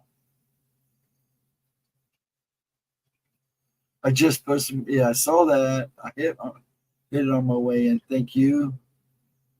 I haven't behaved. I have to behave. Edna's watching. Yeah, you better. Man, she gets you. I'm glad she's just relaxing and listening. Do you want me to sing to you, Edna? It might scare you, but I can sing to you. Help you go to sleep. Make you relax.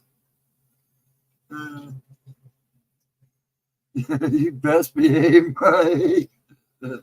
You don't want to walk out of here with a nub, Mike. I kind of deserve it because I was in there. I was instigating it, so I have to behave too. You must have seen my uncle cousin's birthday post from yesterday. It might have been.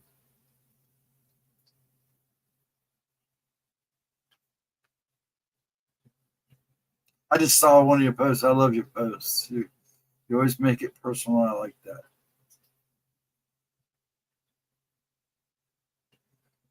I released a sky hot air balloon for my mother's birthday, May 1st.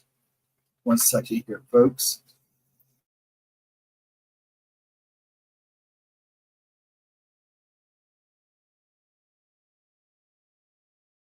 Sorry about that. Mike doesn't want any of that, Edna. He's going to behave. So I can get him going if you want me to. I can find one of those video where she's playing wearing the plaid. I'll get him going. And then get you in trouble, Mike. And all that crap. I'm still wearing your necklace, Edna, just so you know. It's on. Anything going on, Edna? Any critters? Anybody come visit you?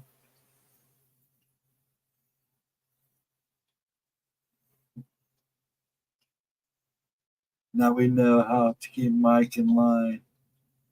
Mr. Honey Pants. Yeah, that's my dad's cousin, his brother-in-law.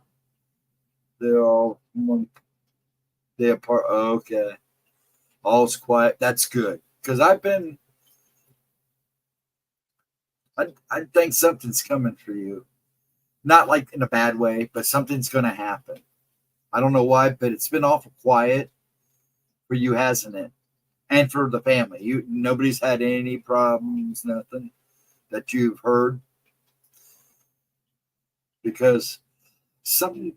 I don't think it's bad, but something's coming. You're going to see a sign, a good sign, and I don't know why I keep thinking that. I think either your owl will come to you, or a larger animal hang out around. Something maybe show itself to one of your kids, something good. But I get that impression because it's been quiet. Usually it's like tension building, but not in a bad way. I don't know if that makes any sense or not. I just pick up for some reason, and I just must because there's something I relate to you about. I don't know, but I do pick up stuff with you and Lotus. It's just I don't talk to Lotus about it. Probably should. See what he's threatening me again, and I love you too, Ed. Yeah, I don't threaten you, honey. And I didn't mean to come out like that. Don't worry, I won't send any crickets your way. I see a squirrel for Ed on the windowsill. Now, it could be something like that. But something's... See, you, Lotus, Gemma. Who was the other person? There was one other person. I wrote it down to go look. Anyways, I had these really weird dreams, but it wasn't like bad things. It was like something or some way you're going to get a sign. All you guys were going to get a sign that things were going to get better. But each of the signs that I saw for each of you was really kind of fuzzy. And it happens. It's like you getting visions.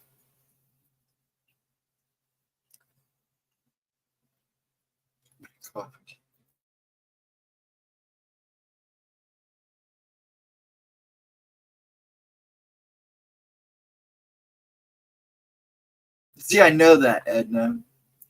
Now, what'd you say, Jules? The Cotties have been singing their songs an extra lot loud lately. I think a lot of that has to do with the solar storms, and because we're still getting solar flares off and on, and a couple other things may involve in that. Animals are going nuts, anyways. That's why you have to be careful how you misinterpret things with them. It's really, yeah, I know. See, that's why with you, it's always an animal. With Lotus, it's usually something that just comes to her out of the blue. It's a thought. I don't know. With Lotus, it's really different. Gemma, it's pretty much, I know what that is. And I can go into detail. But yeah, it's like it's all good for you guys. It's just a matter when you guys get these messages. It's weird. Okay. I'm not a psychic. I'm not any of that stuff. I don't claim to be, but sometimes I just get these feelings, I don't even want to call them visions. It's just weird things that come to me. Yes. Yeah, I know. That's why, and with Edna, it's like seems to be one of the big things with her is animal visitors.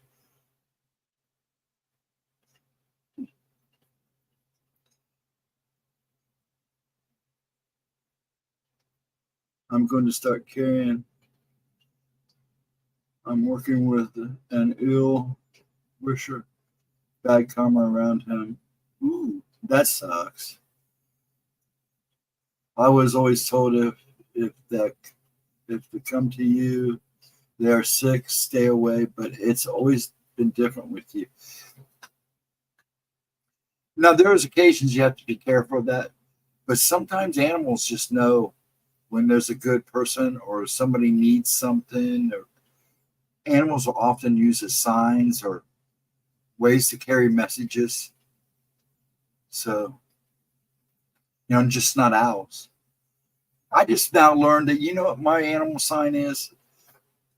It's not, I know it's not dragon. But my animal sign's owl. my Chinese birth is rabbit, but I was actually told the other day that my spirit animal is an owl, which kind of makes sense. Which I never thought of all the animals would be truly my spirit animal was an owl.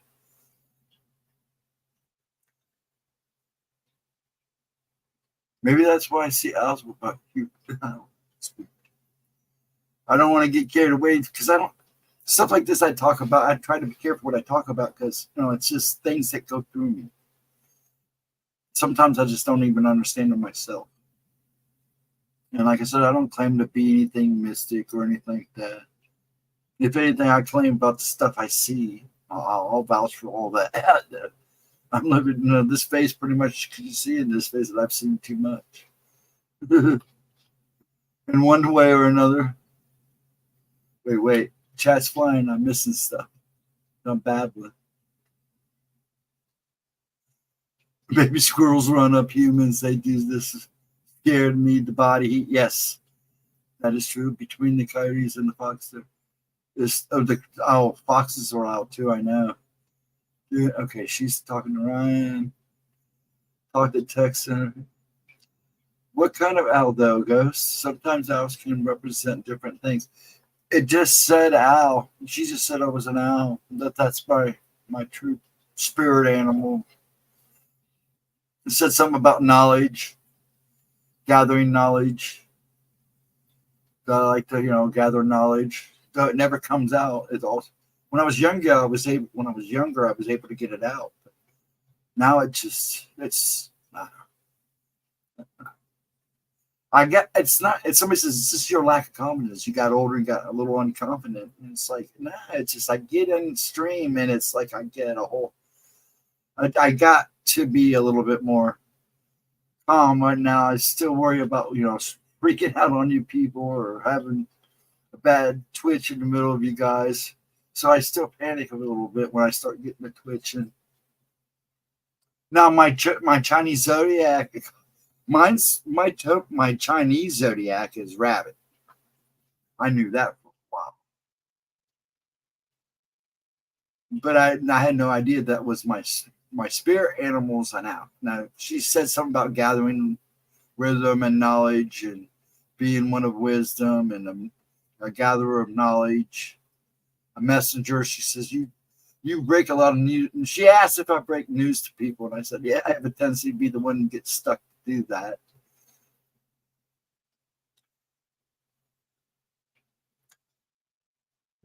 You would make a joke out of it. I'm just an old scorpion.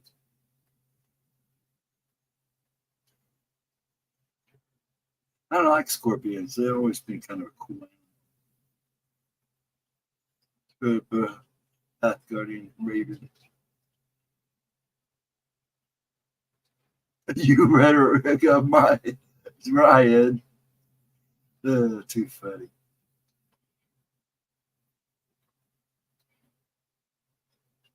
Mine are tiger and frog.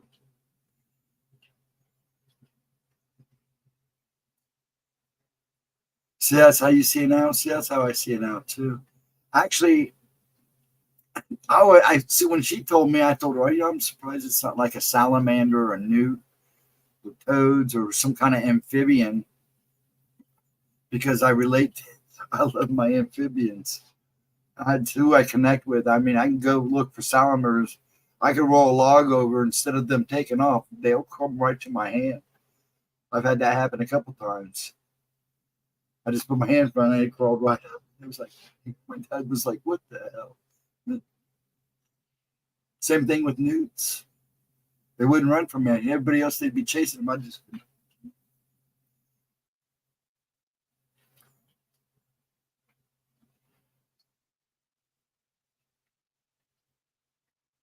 I rephrased that. The roosters. Yeah, you got the trolls. And yeah, YouTube's liable to take that wrong, so it wouldn't surprise me. Don't get me demonetized. Gemma, kick my butt.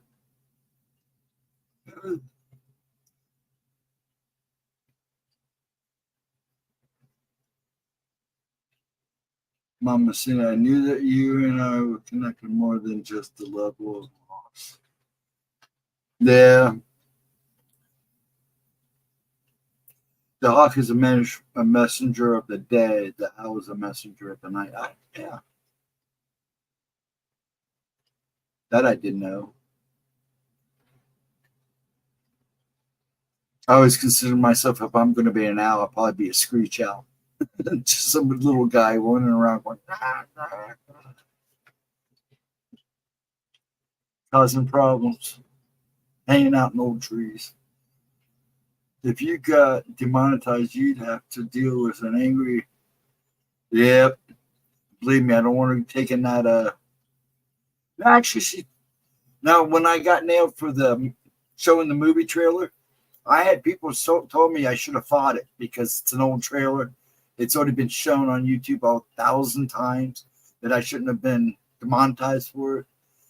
They didn't really demonetize it. It's just that they get the money, and I wasn't going to let that happen, so I fixed it. They helped me fix it, and I fixed it and just took the trailer out. But, I made my mistakes, but only because people told me I could play them, and it wasn't the people who told me I could play the videos, it was YouTube. And sometimes fighting with YouTube. But the last couple times I've had to deal with them, they worked with me just fine. So I was able to, keep anything from happening. But yeah, that's one of the reasons why I try to be careful on here. She's, worked hard for this channel, and I don't want to blow it for her. I care too much.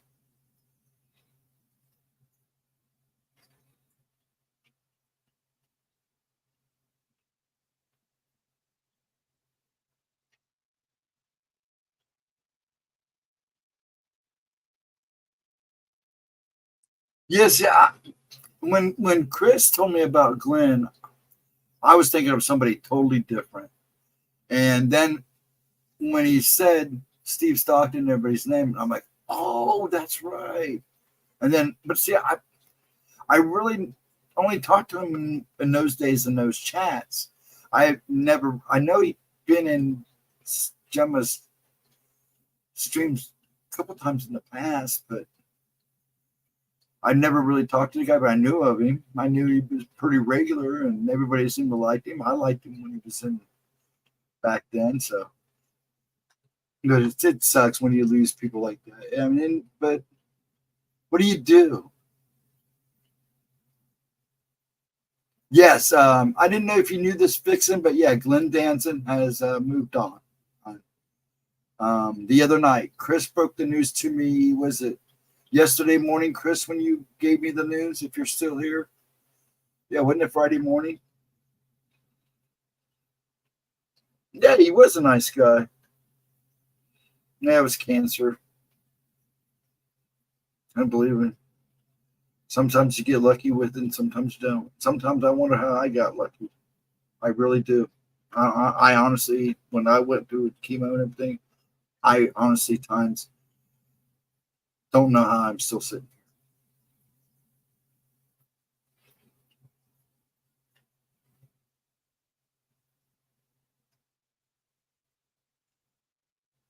Yeah, it is public domain.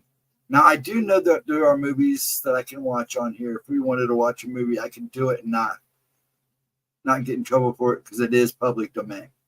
Night of the Living Dead, the original, is in public domain now. A couple of the other ones, but a lot of them are just the B movies. Good luck trying to. You have to really look around to get the good ones, and even then, with the better ones, you have to be careful that are out of public domain. Because it always turns out somebody always makes a big stink about it.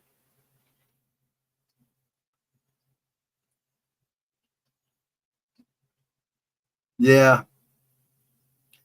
Hey, man. I don't. He was an older gentleman, wasn't he? He was up in our years, right? And if I remember right, he was around our ages. Or Chris, if you're still listening, he was probably about my age, wasn't he? A little younger.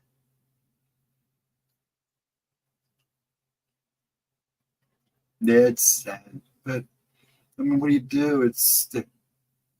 And there for a while, like we were losing quite a few of them paranormal guys. I'm not calling you old. If I remember right, I'm older than you, right? I don't want to know. I don't want you beating me up.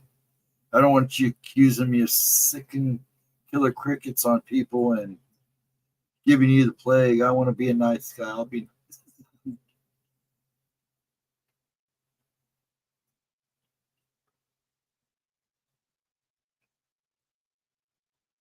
So I don't really call mine a gift. I'm kind of like a Edna. I kind of call mine a curse that I've accepted, and that's just a scene. Now the other things I've seen through life, was it meant to be? Yep, maybe. I've been called an observer and a watcher. I know that I've had explained to me a couple times that I take information in. It's not always giving it out. It's sucking it in. At some point in time, it will all come spilling out when I need it. And usually what happens.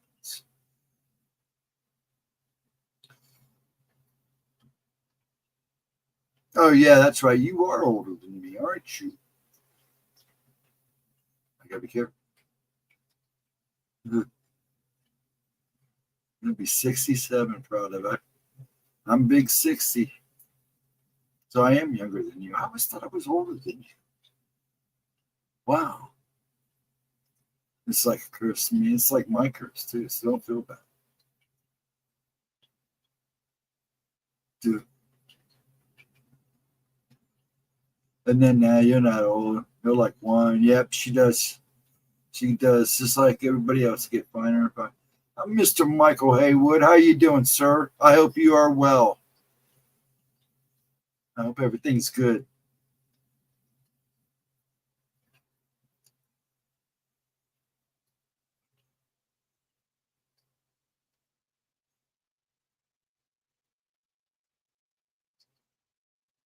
I was just trying to figure out what was going on, chat.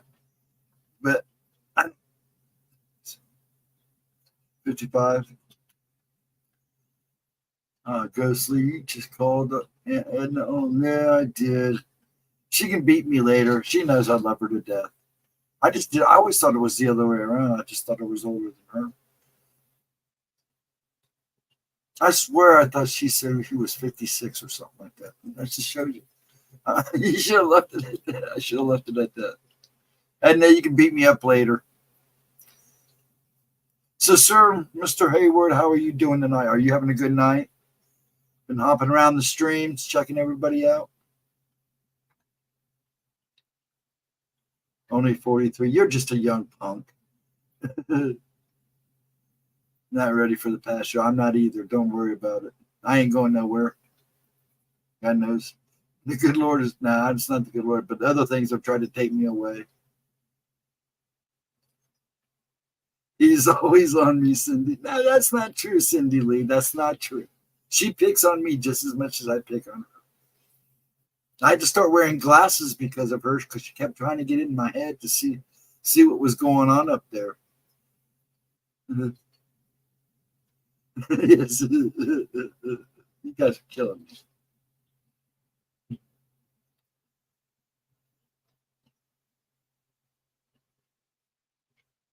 You tell her, Vixen, because that's you, and you guys are the special ones at that. You and Gemma and Pixie. That's not my field. I mean, I'll try to help as much as possible. It's just not my field. I don't look at what I go through as a gift. Just woke up halftime. Just woke up halftime of my night. Okay, the halftime break from sleeping. I have those all the time. That's why I don't sleep. Actually, I slept pretty good last night, which was nice. I think I had about 5 hours of sleep, which is good. It made up for the crappy week I was having. Was it Wednesday night, Thursday morning after the stream? I didn't go to bed. The sun was coming up when I went to bed.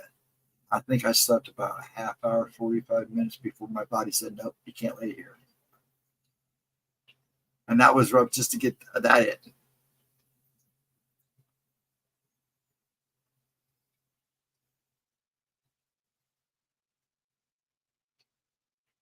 Yeah, he likes to let the monster. Oh, you're saying love and light, but load of bless. Excuse me. Oh, Vixen, that's right. You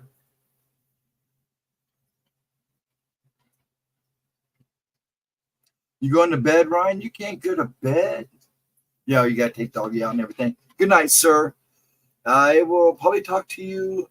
Hey, give me a call sometime tomorrow if you want. Give me a text, and we'll talk about Tuesday.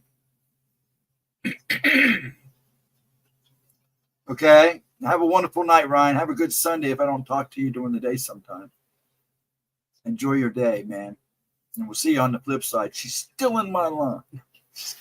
Just kidding, Miss Cindy Lee. Hold on. My goodness.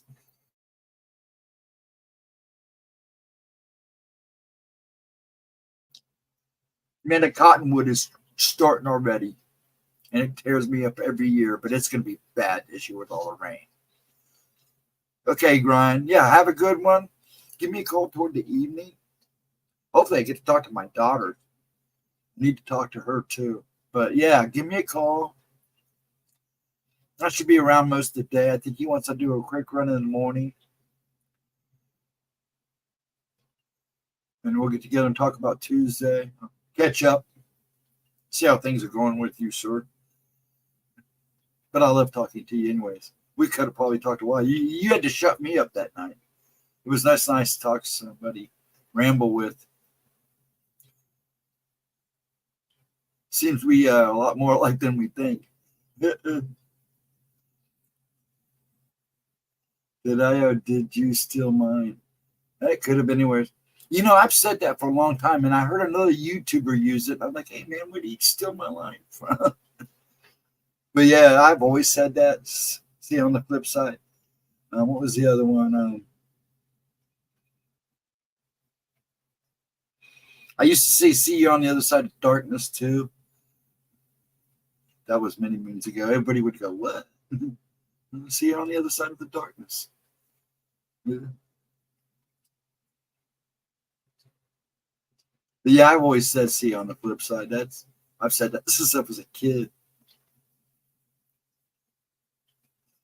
Yeah, have a good one, Ryan. Mr. Haywood, if you go back to sleep, get some rest. Have a good day tomorrow. And if you're here just listening, I don't know how much longer I'm going to go. I miss it.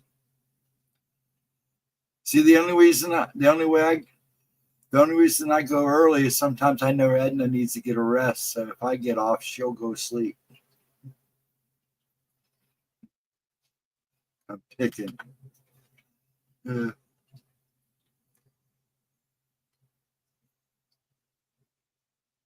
Yeah, a lot of you guys shine really young. You know, a lot of you guys freak out. Gemma, when she started finding out people's age, she was like, really? That'll be the day. I don't know, Edna. You probably outrun me a couple nights. You're telling me to go to bed. Young man, you're tired. Go to bed.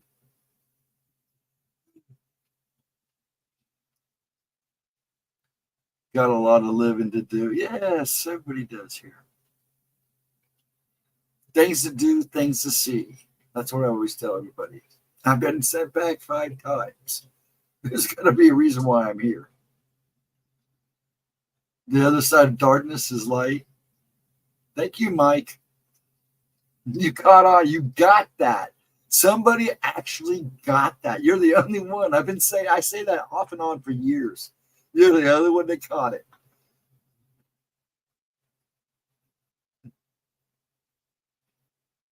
Hey, you're a good man, Mike.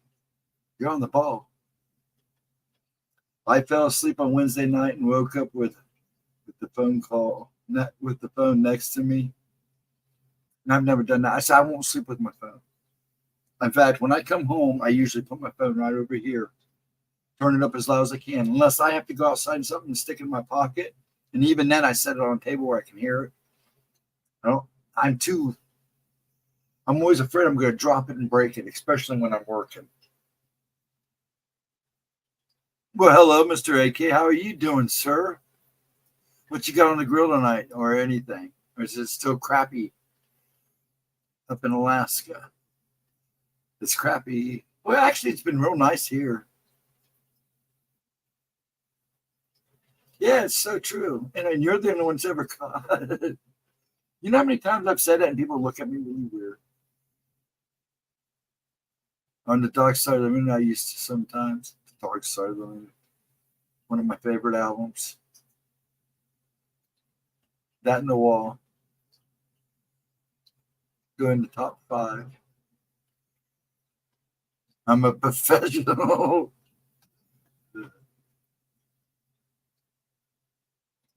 It's good to see you. Oh, smoking a brisket. There you go. That sounds good. We had Italian tonight. Forced to get an iPhone so I can use the iWatch my kids got me. I got an iPhone. I'm not a big. I know. What I got an Apple. Yeah, I don't know what I got. My son made me get a plan with him. I had one of those cheap government phones. I didn't have to pay for it. Or the doctors made me get one, and then the kids made me get one because I didn't want a cell phone at all.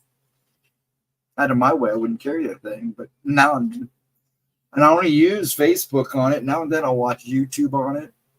But other than texting and maybe taking pictures with it every so often, that's about all I use my phone for, talking on the phone.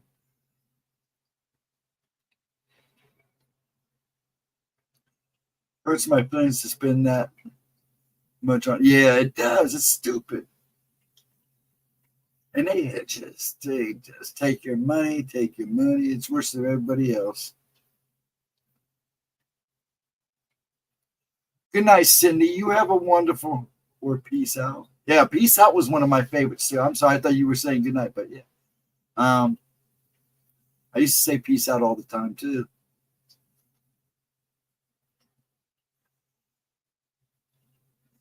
Sounds like a perfect description for you, Mike. At least the way you appear, jack of all trades, masters of none. I am none. I am I.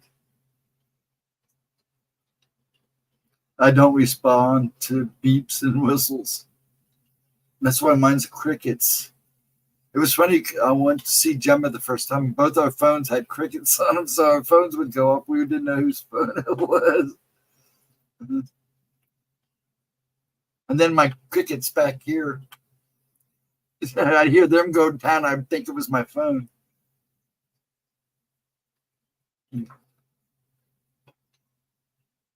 They look quiet. I got to get more crickets. They ate them all finally. So I get the more crickets. I did a deluxe chef salad once. That actually sounds good. I made ribs in the crock pot today. Oh, that sounds good, Cindy. I know you guys gonna make me hungry. We had Italian. I had a ravioli. I had a ravioli and spaghetti. It filled me up just right. And then I came home and ate, and then I had leftover pizza earlier, just actually a little bit before stream after I came in. Evil crickets. We will sick them on you. Yes, I will. I'll tell you what, though, that guy, that cricket that was doing all that chirping the whole time, he lasted a long time. I could hear him at night after I turn off the lights. I could hear the toad in the tank trying to find him, jumping around. You hear him banging up against the glass trying to find him. He'd chirp, and you'd hear him jumping around in there. And then one night, not too long ago, it got quiet. In fact, it was last week. All of a sudden, I didn't hear him anymore. So he must have finally got him. Why do you have crickets? What did I mean? Oh, I have toads, Cindy. I have fire-bellied toads behind me. That's what's in that tank. When I have the lights on, you can see the tank behind me. There's fire-bellied toads in there. I feed them crickets. I feed them live crickets. So sometimes they get a little loud, but man, there was like 2 in there that just would not shut up.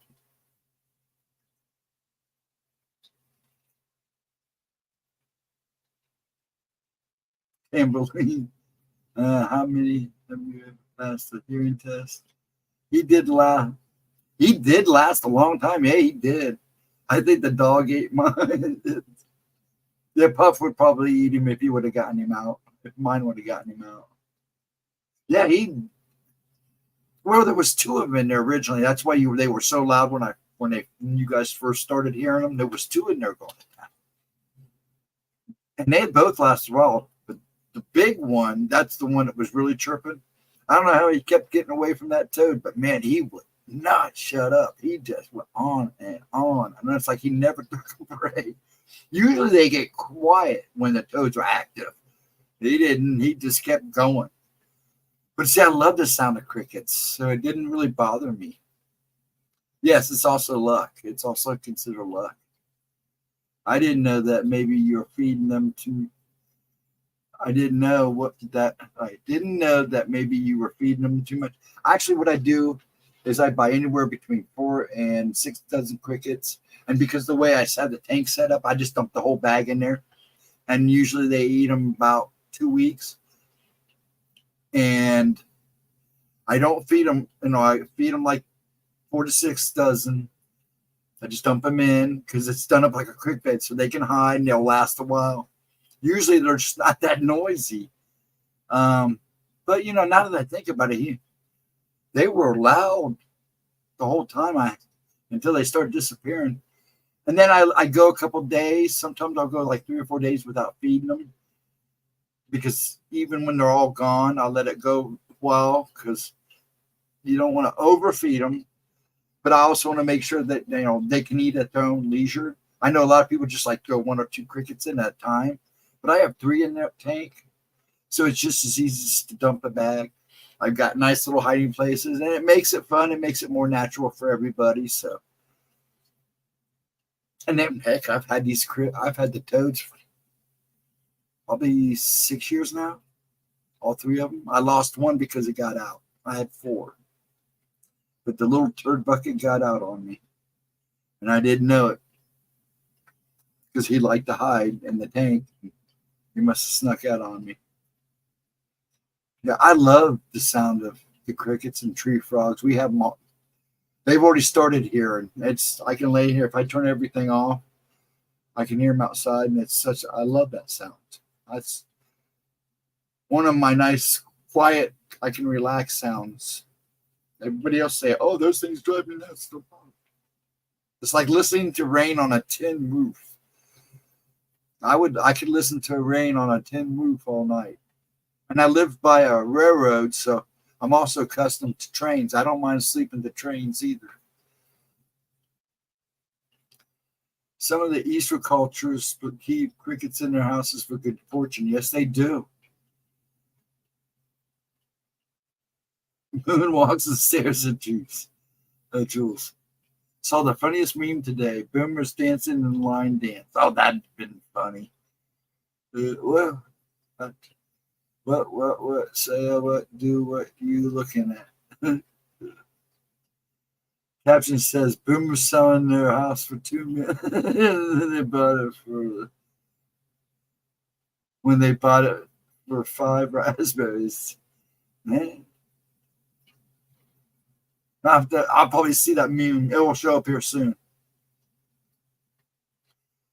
You can't see me. My eyes are closed.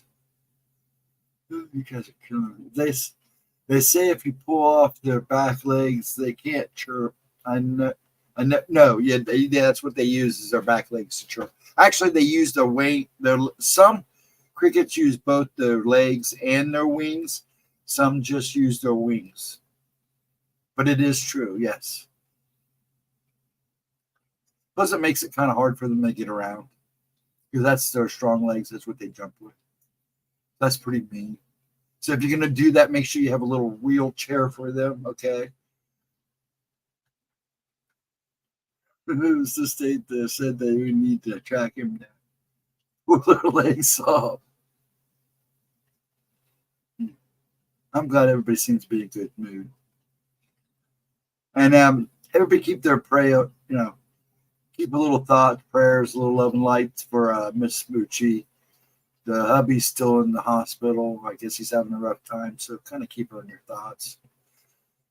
Just keep old misbehaving in your thoughts. That's all I ask. And all you guys got me in your thoughts. Like I said, I got a list. In the morning, at night, you guys get on folks that are on my list gets named at morning, at night. So I'm ready to pull some legs. Not mine, I hope. I kind of like my legs, though they're a pain in the butt lately. Don't think I'll be trying that either. That's funny. You guys are killing me. I don't.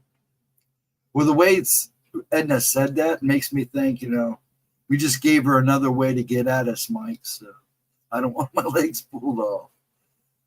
And there's nothing worse to be legless and a nub. Man,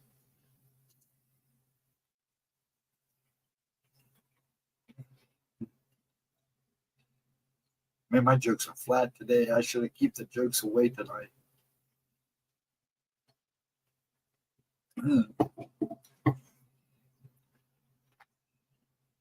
What time we got, folks? Oh, 2:21. I'm going to go about 2:30.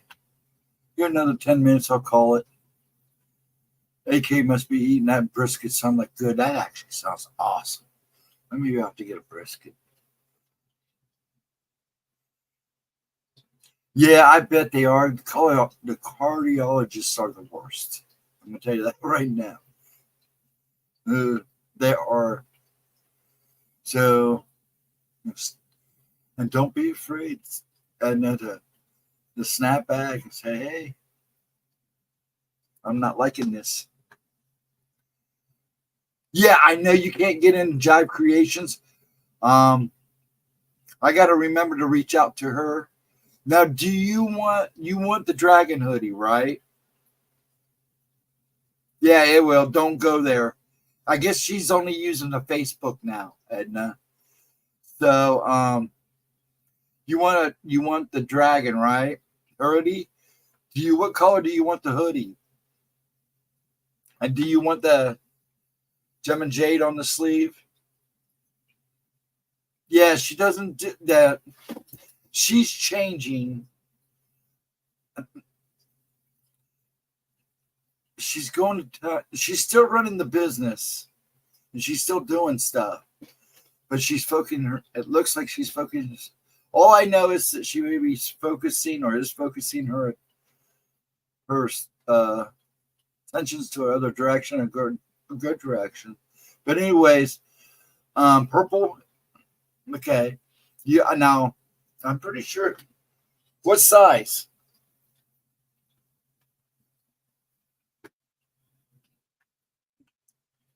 I gotta write this one down. Use my little pad.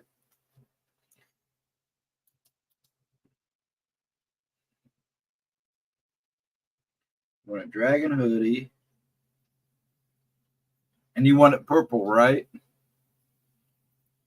Oh, did you get a black one, Cindy?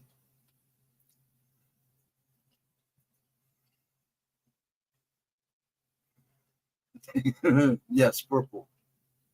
Yes, so she's not. I don't. The .com's gone, from what I'm understanding. I haven't really talked to anybody, but I'm pretty sure I can get you the hoodie if you want it. She's still doing it. She's still doing merch. I don't think she's doing certain things now, but I know she's still doing the merch. You want purple?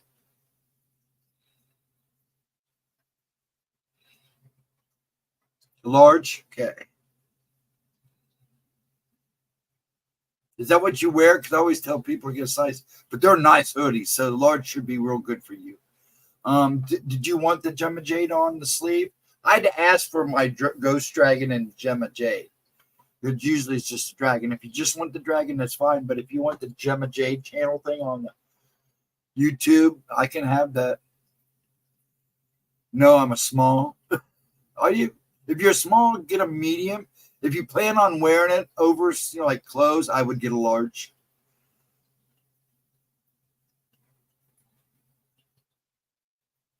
Do you want the Gemma Jade? Do you want the Ghost Dragon or just the Gemma Jade? Like mine has Ghost Dragon on one side and Gemma Jade on the other. But you do want the Gemma Jade? YouTube?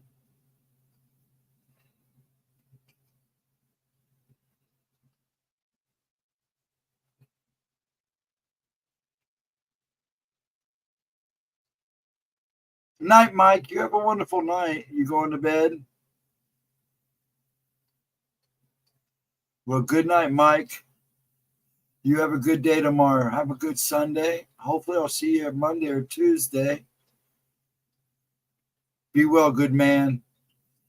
No, don't let the lightning and the thunder catch you in the butt on the way out and all that crap. Have a blessed Sunday. Have a good start to your week. See you on the flip side. I'm going to try to say it before Cindy, but I think she already beat me to it. Yep, she did. Have a good one, Mike. We'll see you on the flip side. Be well, good sir. Did you want both, Edna? Did you want both the YouTube and mine or just the Gemma Jade? Tag, not it. Oh, I was just trying to clarify. You said yes, I want that too, but I didn't know if you wanted both or just the Gemma Jade. Both? Okay. Cool. I will get it taken care of, and then I'll let you know what the deal is. Sound good, Edna? And we'll get you taken care of. I didn't know you got one, Cindy. Oh, you said you did, didn't you? You got a black one I think I got a navy blue. I think mine's navy blue. It could be black. But I think I asked for navy blue. Sometimes I tell her I don't even care, just make it look good.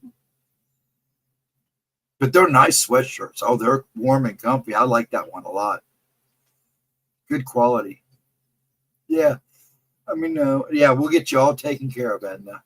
I got it all written down. Yeah, because there's something I want to order too. Yeah, and hopefully she'll do it. Don't let the door split you. Yeah. The way he figures he comes in with thunder and lightning, so I figured just not let him hit him in the butt on the way out. Mike's a good guy.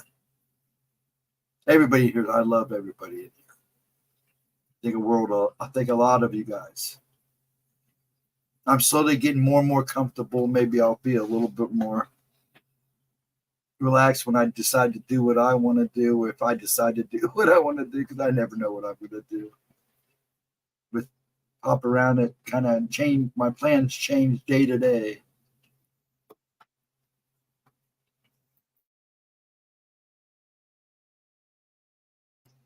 And right now, I'm just enjoying my time with him. Even though we drive each other nuts. I probably drive him more nuts than he does me. Good night, Jules. Have a wonderful one. Get some good rest, hon. You have a blessed Sunday. Have a wonderful start to your week. We don't see you Monday during the 2 premieres. And then Tuesday. We'll see you somewhere during the week. Please be safe. Please have a good one. Please have a wonderful night. Rest of your night. Morning, I should say.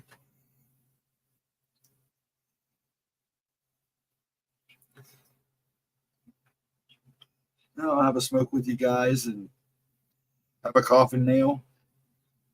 And I'll probably call it a night. Sit here and babble with you guys a little longer. AK must be working on that brisket.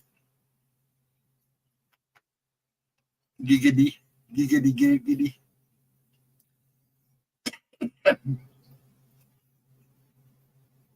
Man, the cottonwood trees have started here already. That's why I'm. Oh. Then I'm having tremors again. See you on the flip side. You have a good night too, Cindy. And you have a good Sunday. And honey, you can reach out to me anytime. Just give me a yell on Messenger. And if I don't see you Monday, because I know you're a busy lady, keep in touch. Let us know how you're doing. I'm sure we'll see you soon.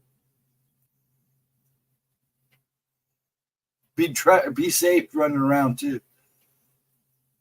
I know you've been doing a lot of moving around, so just be safe. Think about you.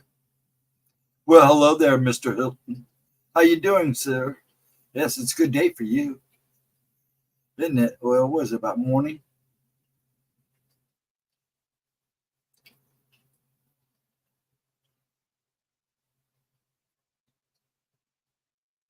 I use honey, but cottonwood trees are the worst for me every year. They are the worst. They tear me up no matter what I do. I can take a crap load of allergy pills, everything. They've already started, so I noticed it started coming down real heavy today, and with the rain we had, cottonwood trees love rain, so the more it rains, the more they put out. So it's gonna be a rough one. It's just the way it is. It makes me itch. It makes my skin itch. But I have to work outside. Get you some local honey. Did you hear? Yeah, I do get local honey when I do get it. Yeah. Energy vampires. Yeah, you heard us talking? Have you been listening, Hilton? I hope you're doing good, sir. Told the doctor for the first time in my life I feel disabled. Edna, you're going to feel like that. But you got to you got to let them take charge. Don't let them. You know your body. It's like I keep telling you. You know your body. You just got to get through to them so they understand that, hey, you can make this better. And you got to make them think they can make it better. But I know where you're coming from, Edna. Believe me, I do. Thank you, Cindy Lee. You're welcome, honey. And I'll try.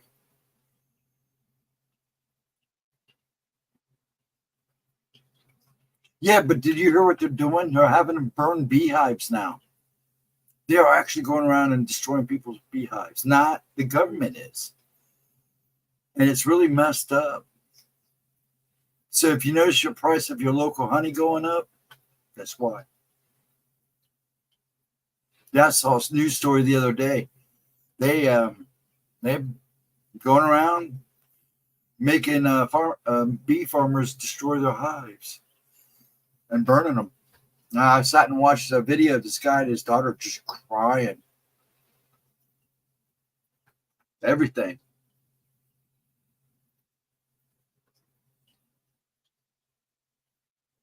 That's because they know honey is good for you, like a couple other things. So when they start to realize people are starting to realize these things are good for you, they try to take it away from you.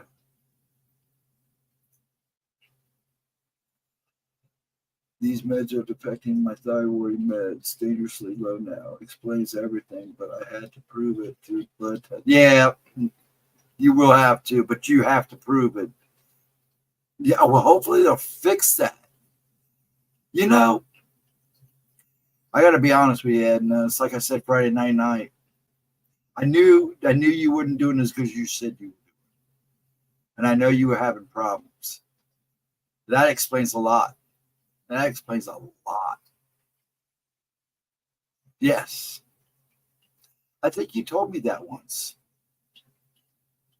Yeah, you got to make them fix that. Well, hopefully now that you proved to them that it is a problem, they'll fix it. But he wouldn't listen through the blood test, and he still wouldn't listen. Yeah, and Gemma had a pretty good idea, yeah. I think you've known me long enough now, Edna, that that's one thing I do pick up on. See, you guys call these gifts and stuff, and I don't call them that. Maybe good intuition. Maybe it is a gift. I don't know, but I pick up on things, and the people I really like, people I've been around a lot of, you and a lot of you new people are starting to become really prominent in my life. I get to pick up on you guys. I even gotten to the point now where I pick up people that come in to the stream and don't say nothing. There's been a couple of times in Oracle, somebody will come in and I know they're very troubled and they never say anything. And I always wait for somebody just to say something. I don't know who it is, but I keep watching chat to kind of see if that person shows up. Yeah, but yeah, it's like you, Edna. We've known each other, what, 3-4 years, maybe even more than that. I mean, how long we been talking at Steve's and everybody else's? Wait till I feel better. I'm going to get that guy. Now get him.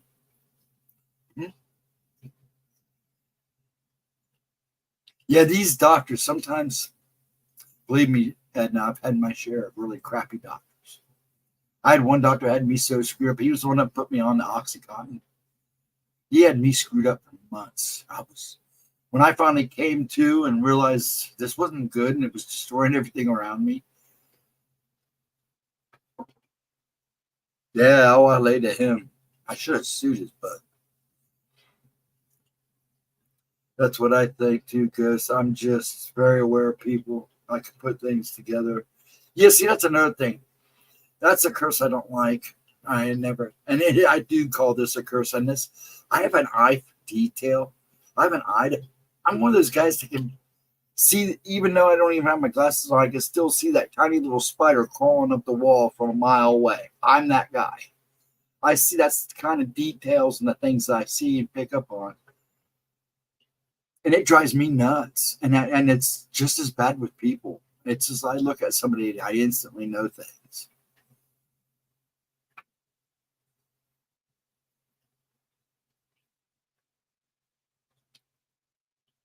Put things together, foresee outcome. Yeah. Oh, brother, so have I. Goes. It's just nuts. And that's the one thing I might call a curse because I don't always want. I kind of want to discover people by myself, but sometimes this is like I already know, and it drives me nuts. And I do. I pick up on the smallest details. I have the worst time. I try to teach myself not to look at everything. I catch myself doing it every time. I walk in a room and you see me. You can see me scanning the room. Anything and everything. It's getting bad. Yeah, they are. It's real bad now. It's worse now than it was when my mom had problems with doctors. Would you say, Sid? Be nice and take him some. There you go. That's not a bad idea. Thanks. Hey, Doc, look what I brought you. That's hilarious. And then you're the one that gets in trouble. I can't see sickness in people and animals. I can see sickness. I do sometimes. That's something I don't see. I can tell when somebody's not feeling good or when things are not as good as they say they are. I can tell. I pick up on the details, the way they act, the way they play themselves off. I'll look for those minute details that people oversee. But do people listen? No, they don't. Now, Gemma, I think Gemma picks up on people's sicknesses. And I think she sometimes don't realize it's her. It's not her guides. It's her that does that.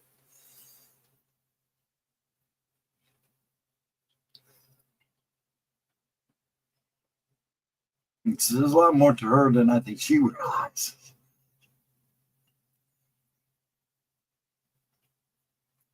Yeah, because you got more as on point as she is at times. There's a lot more going on. Because people still freak out when they come in and get a reading from her. Now, she did my daughter, so I'm waiting to see. When she says it to her, I'm going to wait and see what she says. Because Ashley is always amazed how almost on point. Now, last night's reading for her was a little weird, but I think I understood it better than Ashley did. I told my friend Gary exactly how he would die. Oh yeah, I gotta be careful how I read that. And he didn't change his way. He was like a brother to me. Yeah, I know those stories too, Edna.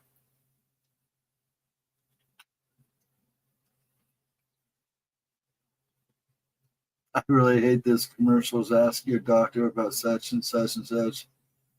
And this, well, to always say, I always tell my dad, if there's more side effects than there is any good, then don't be taking it. And half this stuff, the list of side effects is worse than the pros. You know, and usually with medication, even the stuff that works for me, it only seems to work for a while. Then they either have to up the dose, which I usually don't like, or I have to stop it, or the side effects destroy me. That's a lot of the case with the Tourette stuff. I have a problem with side effects. Now the one they got me on now, I like. It's helped. It helps enough to take things. I wouldn't say anxiety. It takes the edge off. And I'll still have tremors, and I still have the muscle spasms and the cramps and stuff. But it does help take the edge off. But there are just days, like every couple of days, I'll have just a horrible time. Or once every 2 weeks, every couple of weeks, I have really bad ones when I can't talk. And those have become a little bit more frequent, but I'm kind of stressed about a few things. So that might not be helping.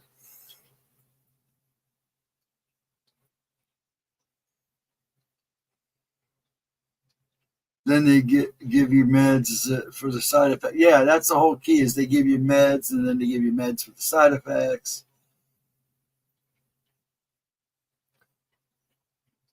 I'm very sensitive to stuff too.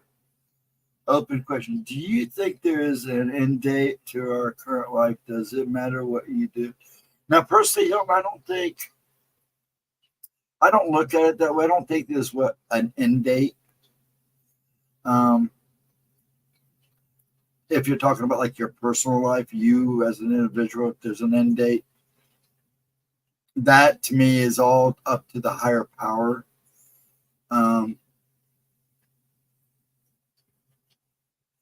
And as for if there's an end date for the world, we're not meant to know that.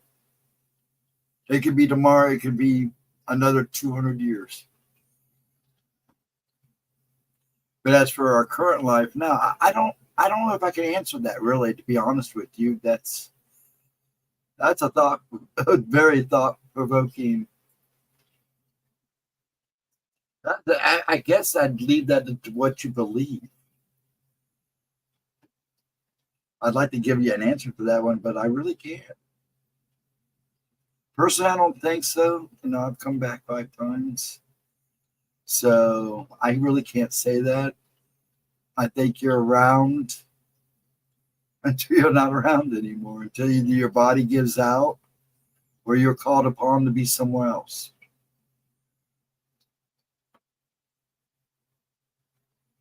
I think like things like this and alcohol and drugs does speed up that and influences that. But see, I've also know people who smoke and drank all their life and live to be 100. So who knows? Excuse me there. I'm sorry about that. But it is a very thought-provoking question. It doesn't. I think it matters what you do and how you take care of yourself and stuff may change that if there is a end date. But you know, back in the day, you know, in Noah's time, and they were living 300-400 years old.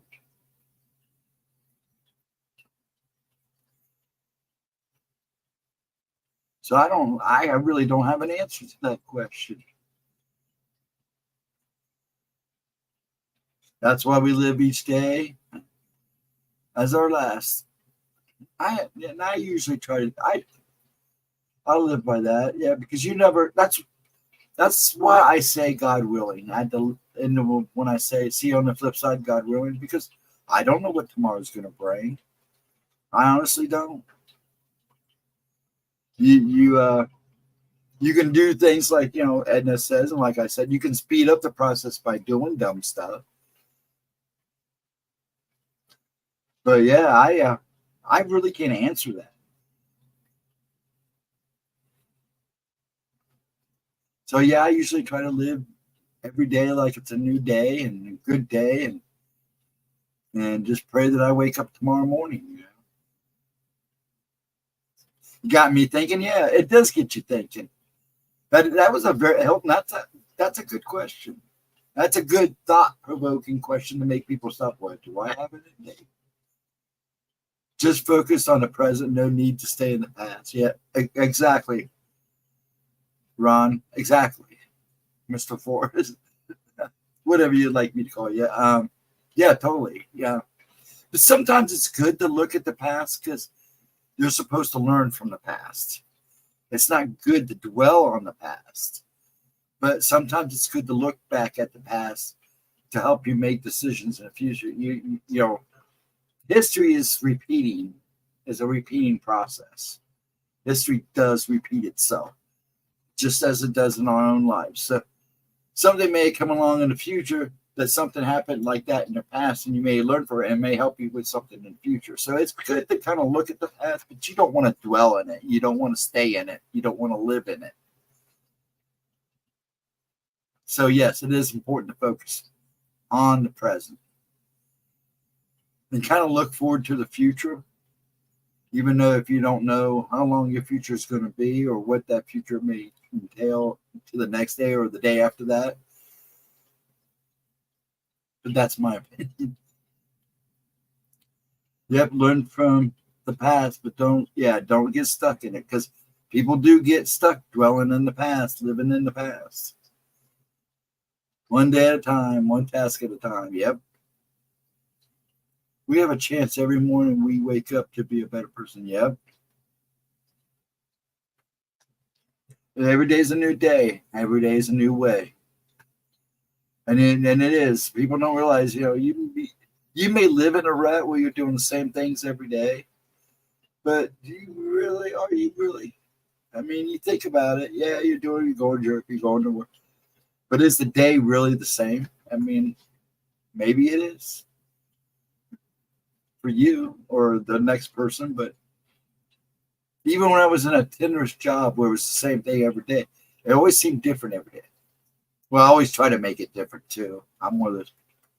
I always try to keep my days interesting as much as possible, especially as spazzy as I am. Oh, for sure. I see so many stuck in the past. Oh, and there's a lot of people stuck in the past. Because people are surviving things they shouldn't. Others have freak accidents and they're gone. Oh, yeah. That to me is just when your number's up, your number's up. Now, I kind of believe in that philosophy. When you're called upon, I call it when your number's up or being called upon. Sometimes it is, and sometimes it is a mistake. I honestly think that there are times when people go and accidents happen that they weren't supposed to leave, and for some reason one thing or another, they couldn't bring them back. Yeah, I believe that happens too. But yeah, pretty much I believe when your number's up, your number's up. Because I've seen those same things, Hilton. Well, I've seen some weird stuff where people survive and you're like, how the hell did you survive that? And then somebody had to drink a glass of water and choke. I actually had a friend to do that.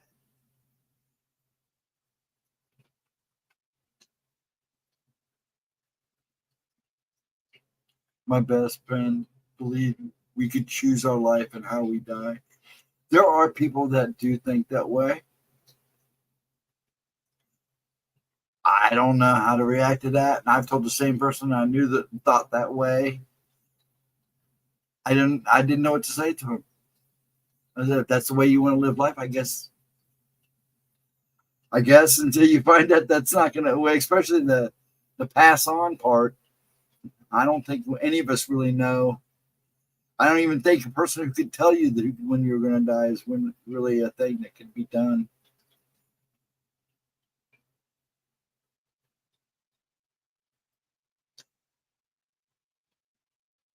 Self-infliction under an influence, yes. Some people just don't even need that. I lost my brother that way, but it wasn't because of well, we don't know. We haven't even seen all the tests yet. I'm still trying to find out about his passing, but he took himself off this plane, and I don't know how to look at that.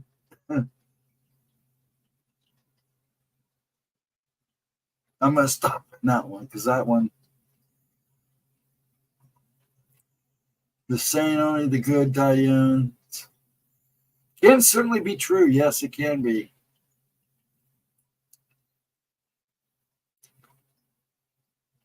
And I've seen it too. I think we all have seen that. Somebody go before their time, or go before they should be going.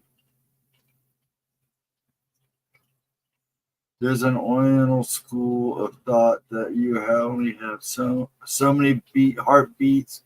When it's time for it to stop, you walk on. I believe it's all a test. I think I know what you're talking about, Edna, because I know some of that. And that's true. That's the way they think. It's what they believe. But Edna, yeah, sometimes I think it is a test.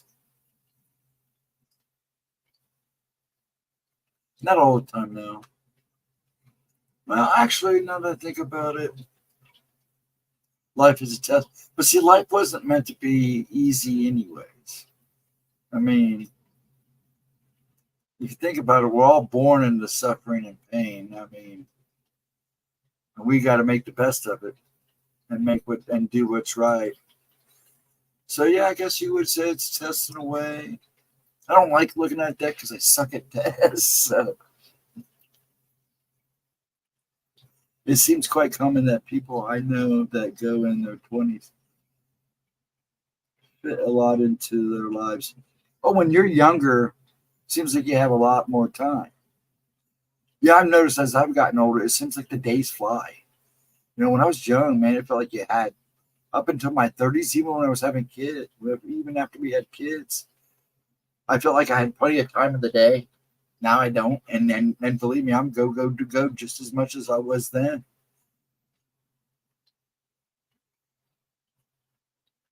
But when you're younger, yeah, it seems like you have more time. You have more energy. You're on the go more.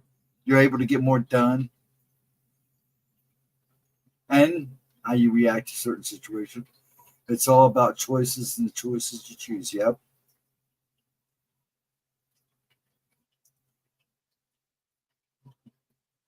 Yes, it is. That's very true.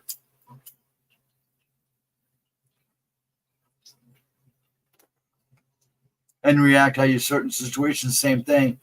When you react to certain situations, you're still making a choice.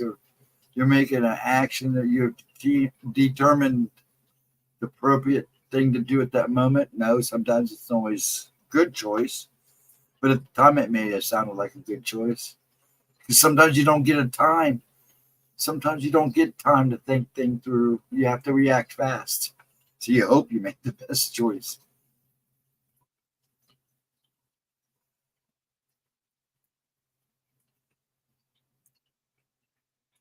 I still got 7 people in here. Thank you, 7 people.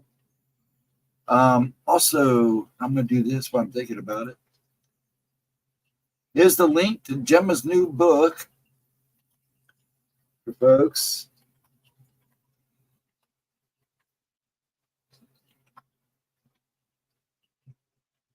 Gone to missing the mysterious disappearances. Oops. There's a link for it. Please check it out. Please leave a review. Donations help, folks. We're trying to keep this channel going and going. I like to help her get some good stuff going here. She's got a lot of ideas. I like to see them implemented. I feel you, Ghostdragonzw. I still can't understand my stepmother, grandmother Abby, and then hers and her. Yeah, see, and you'll never understand that. You won't. And I have a lot of questions about my little brother.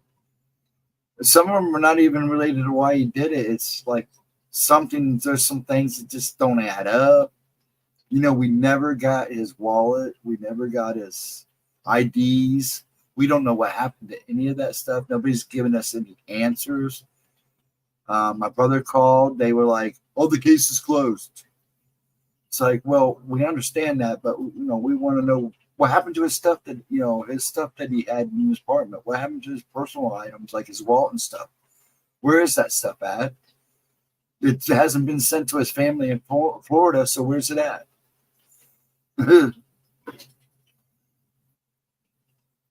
Nobody will give us any answers. I've tried 4 or 5 times. I'm still trying. I like the fact that all of his IDs and stuff are out there roaming around.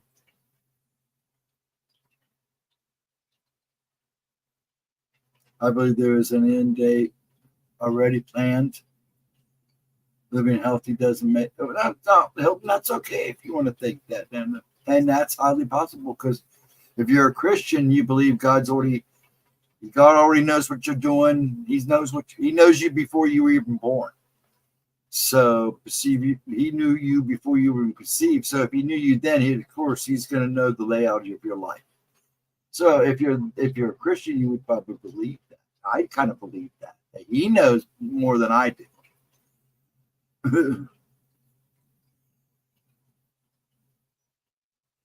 but what do I know? No, you're good. No, that's good thoughts to have. Those are good questions to have. That's a good way of thinking. That's how you grow. Even at my age or anybody's age, it's always good to keep learning and growing. Those are the good questions to ask and good way to think.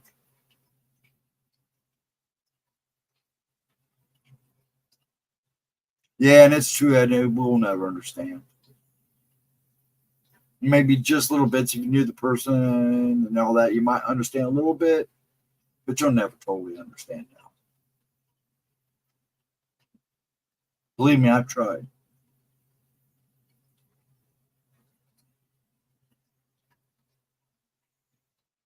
I'll take quality over a long run. I'm just going to be happy with what I get. And that's the way I've always looked at it. Every day is a blessing. I'm happy. I'm safe. Yeah, I have good days and bad days just like everybody else. But I can't, I complain, I grumble about pains and aches here at the house every so often because they get on my nerves, but I'm happy. I'm content. I mean, I don't make a big deal about money. I try not to worry about things. I only worry when I need to worry and when I need to take care of it. Sometimes I worry about stupid things in life, but I think we all do that.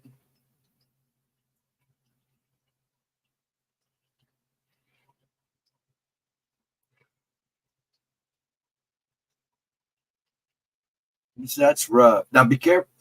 Now, Cindy, I know you're trying to tell everybody, but just be careful how you word things, because YouTube is, I know what you're telling us stuff, but YouTube is screwed up. I don't think there'll be a problem, but just how you word things. That's why I keep pausing. That's why I'm really critical about what I say and how I say it. But yeah, that would suck. And see, you're never going to have answers, Cindy. You won't. All I need to be completely happy is a dang riding lawnmower. There you go. No, you're fine, Cindy. You're not causing a problem. I just letting you know you just got to be careful how you word things. I mean, you didn't say anything bad there, so I'm just trying to politely tell you I'm not even upset, but I'm just letting you know. Because one of the times I got demonetized was because stuff being said in chat. And none of it was bad, but they still did it anyways. We got it fixed. I got it fixed. But yeah. So just be careful how you word things, that's all. Because you need somebody to talk to, and that's fine. And usually they didn't make a big difference. It's when the cussing really starts, or you start using the K word, like kill, all that other stuff. The S word, like in bye-bye. They get real picky about that.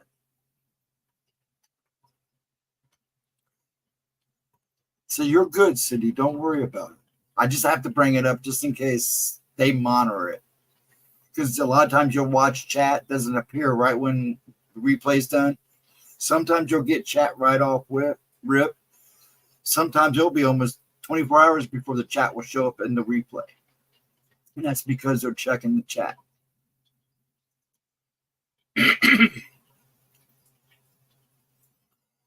When I worry, it's usually about loved one. Yeah, it's me too, Edna.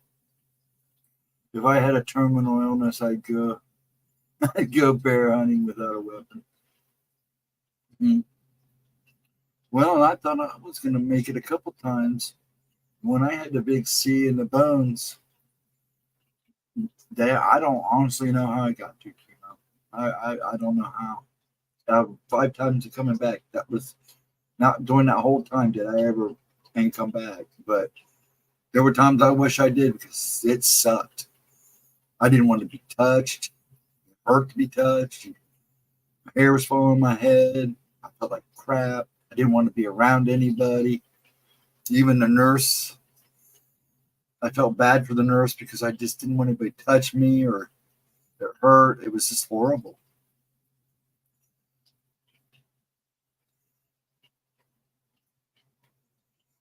Just be careful how you phrase things. That's all I ask. Because I want you to talk, Cindy. You're allowed to talk in here. It's like Smoochie. That's why sometimes we kind of, with Smoochies, because she's being a lot better about it now and changing things up. But yeah, YouTube, especially on channels like this, they're just looking for a reason. They don't, unfortunately, she brings them money, but she doesn't bring them big money. So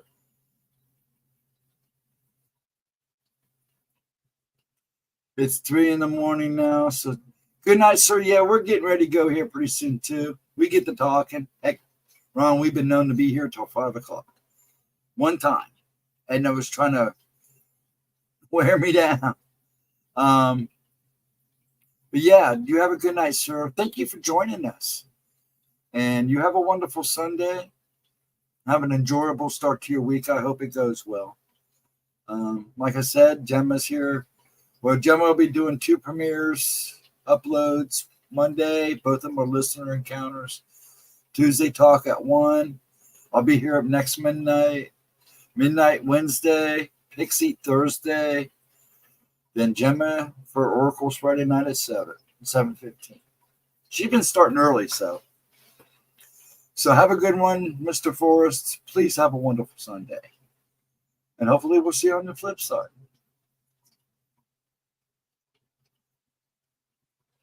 And thanks for everybody. We are going to cut it here pretty soon. I was going to cut it off at 2:30, and they're like, we're still going. Thank you, folks, for hanging with us. I don't know if my chat, it's weird. I'm weird, but we have great people in here. I'm glad you all came in and hung out with us. You appreciate it. Even if you just sit back and watch it.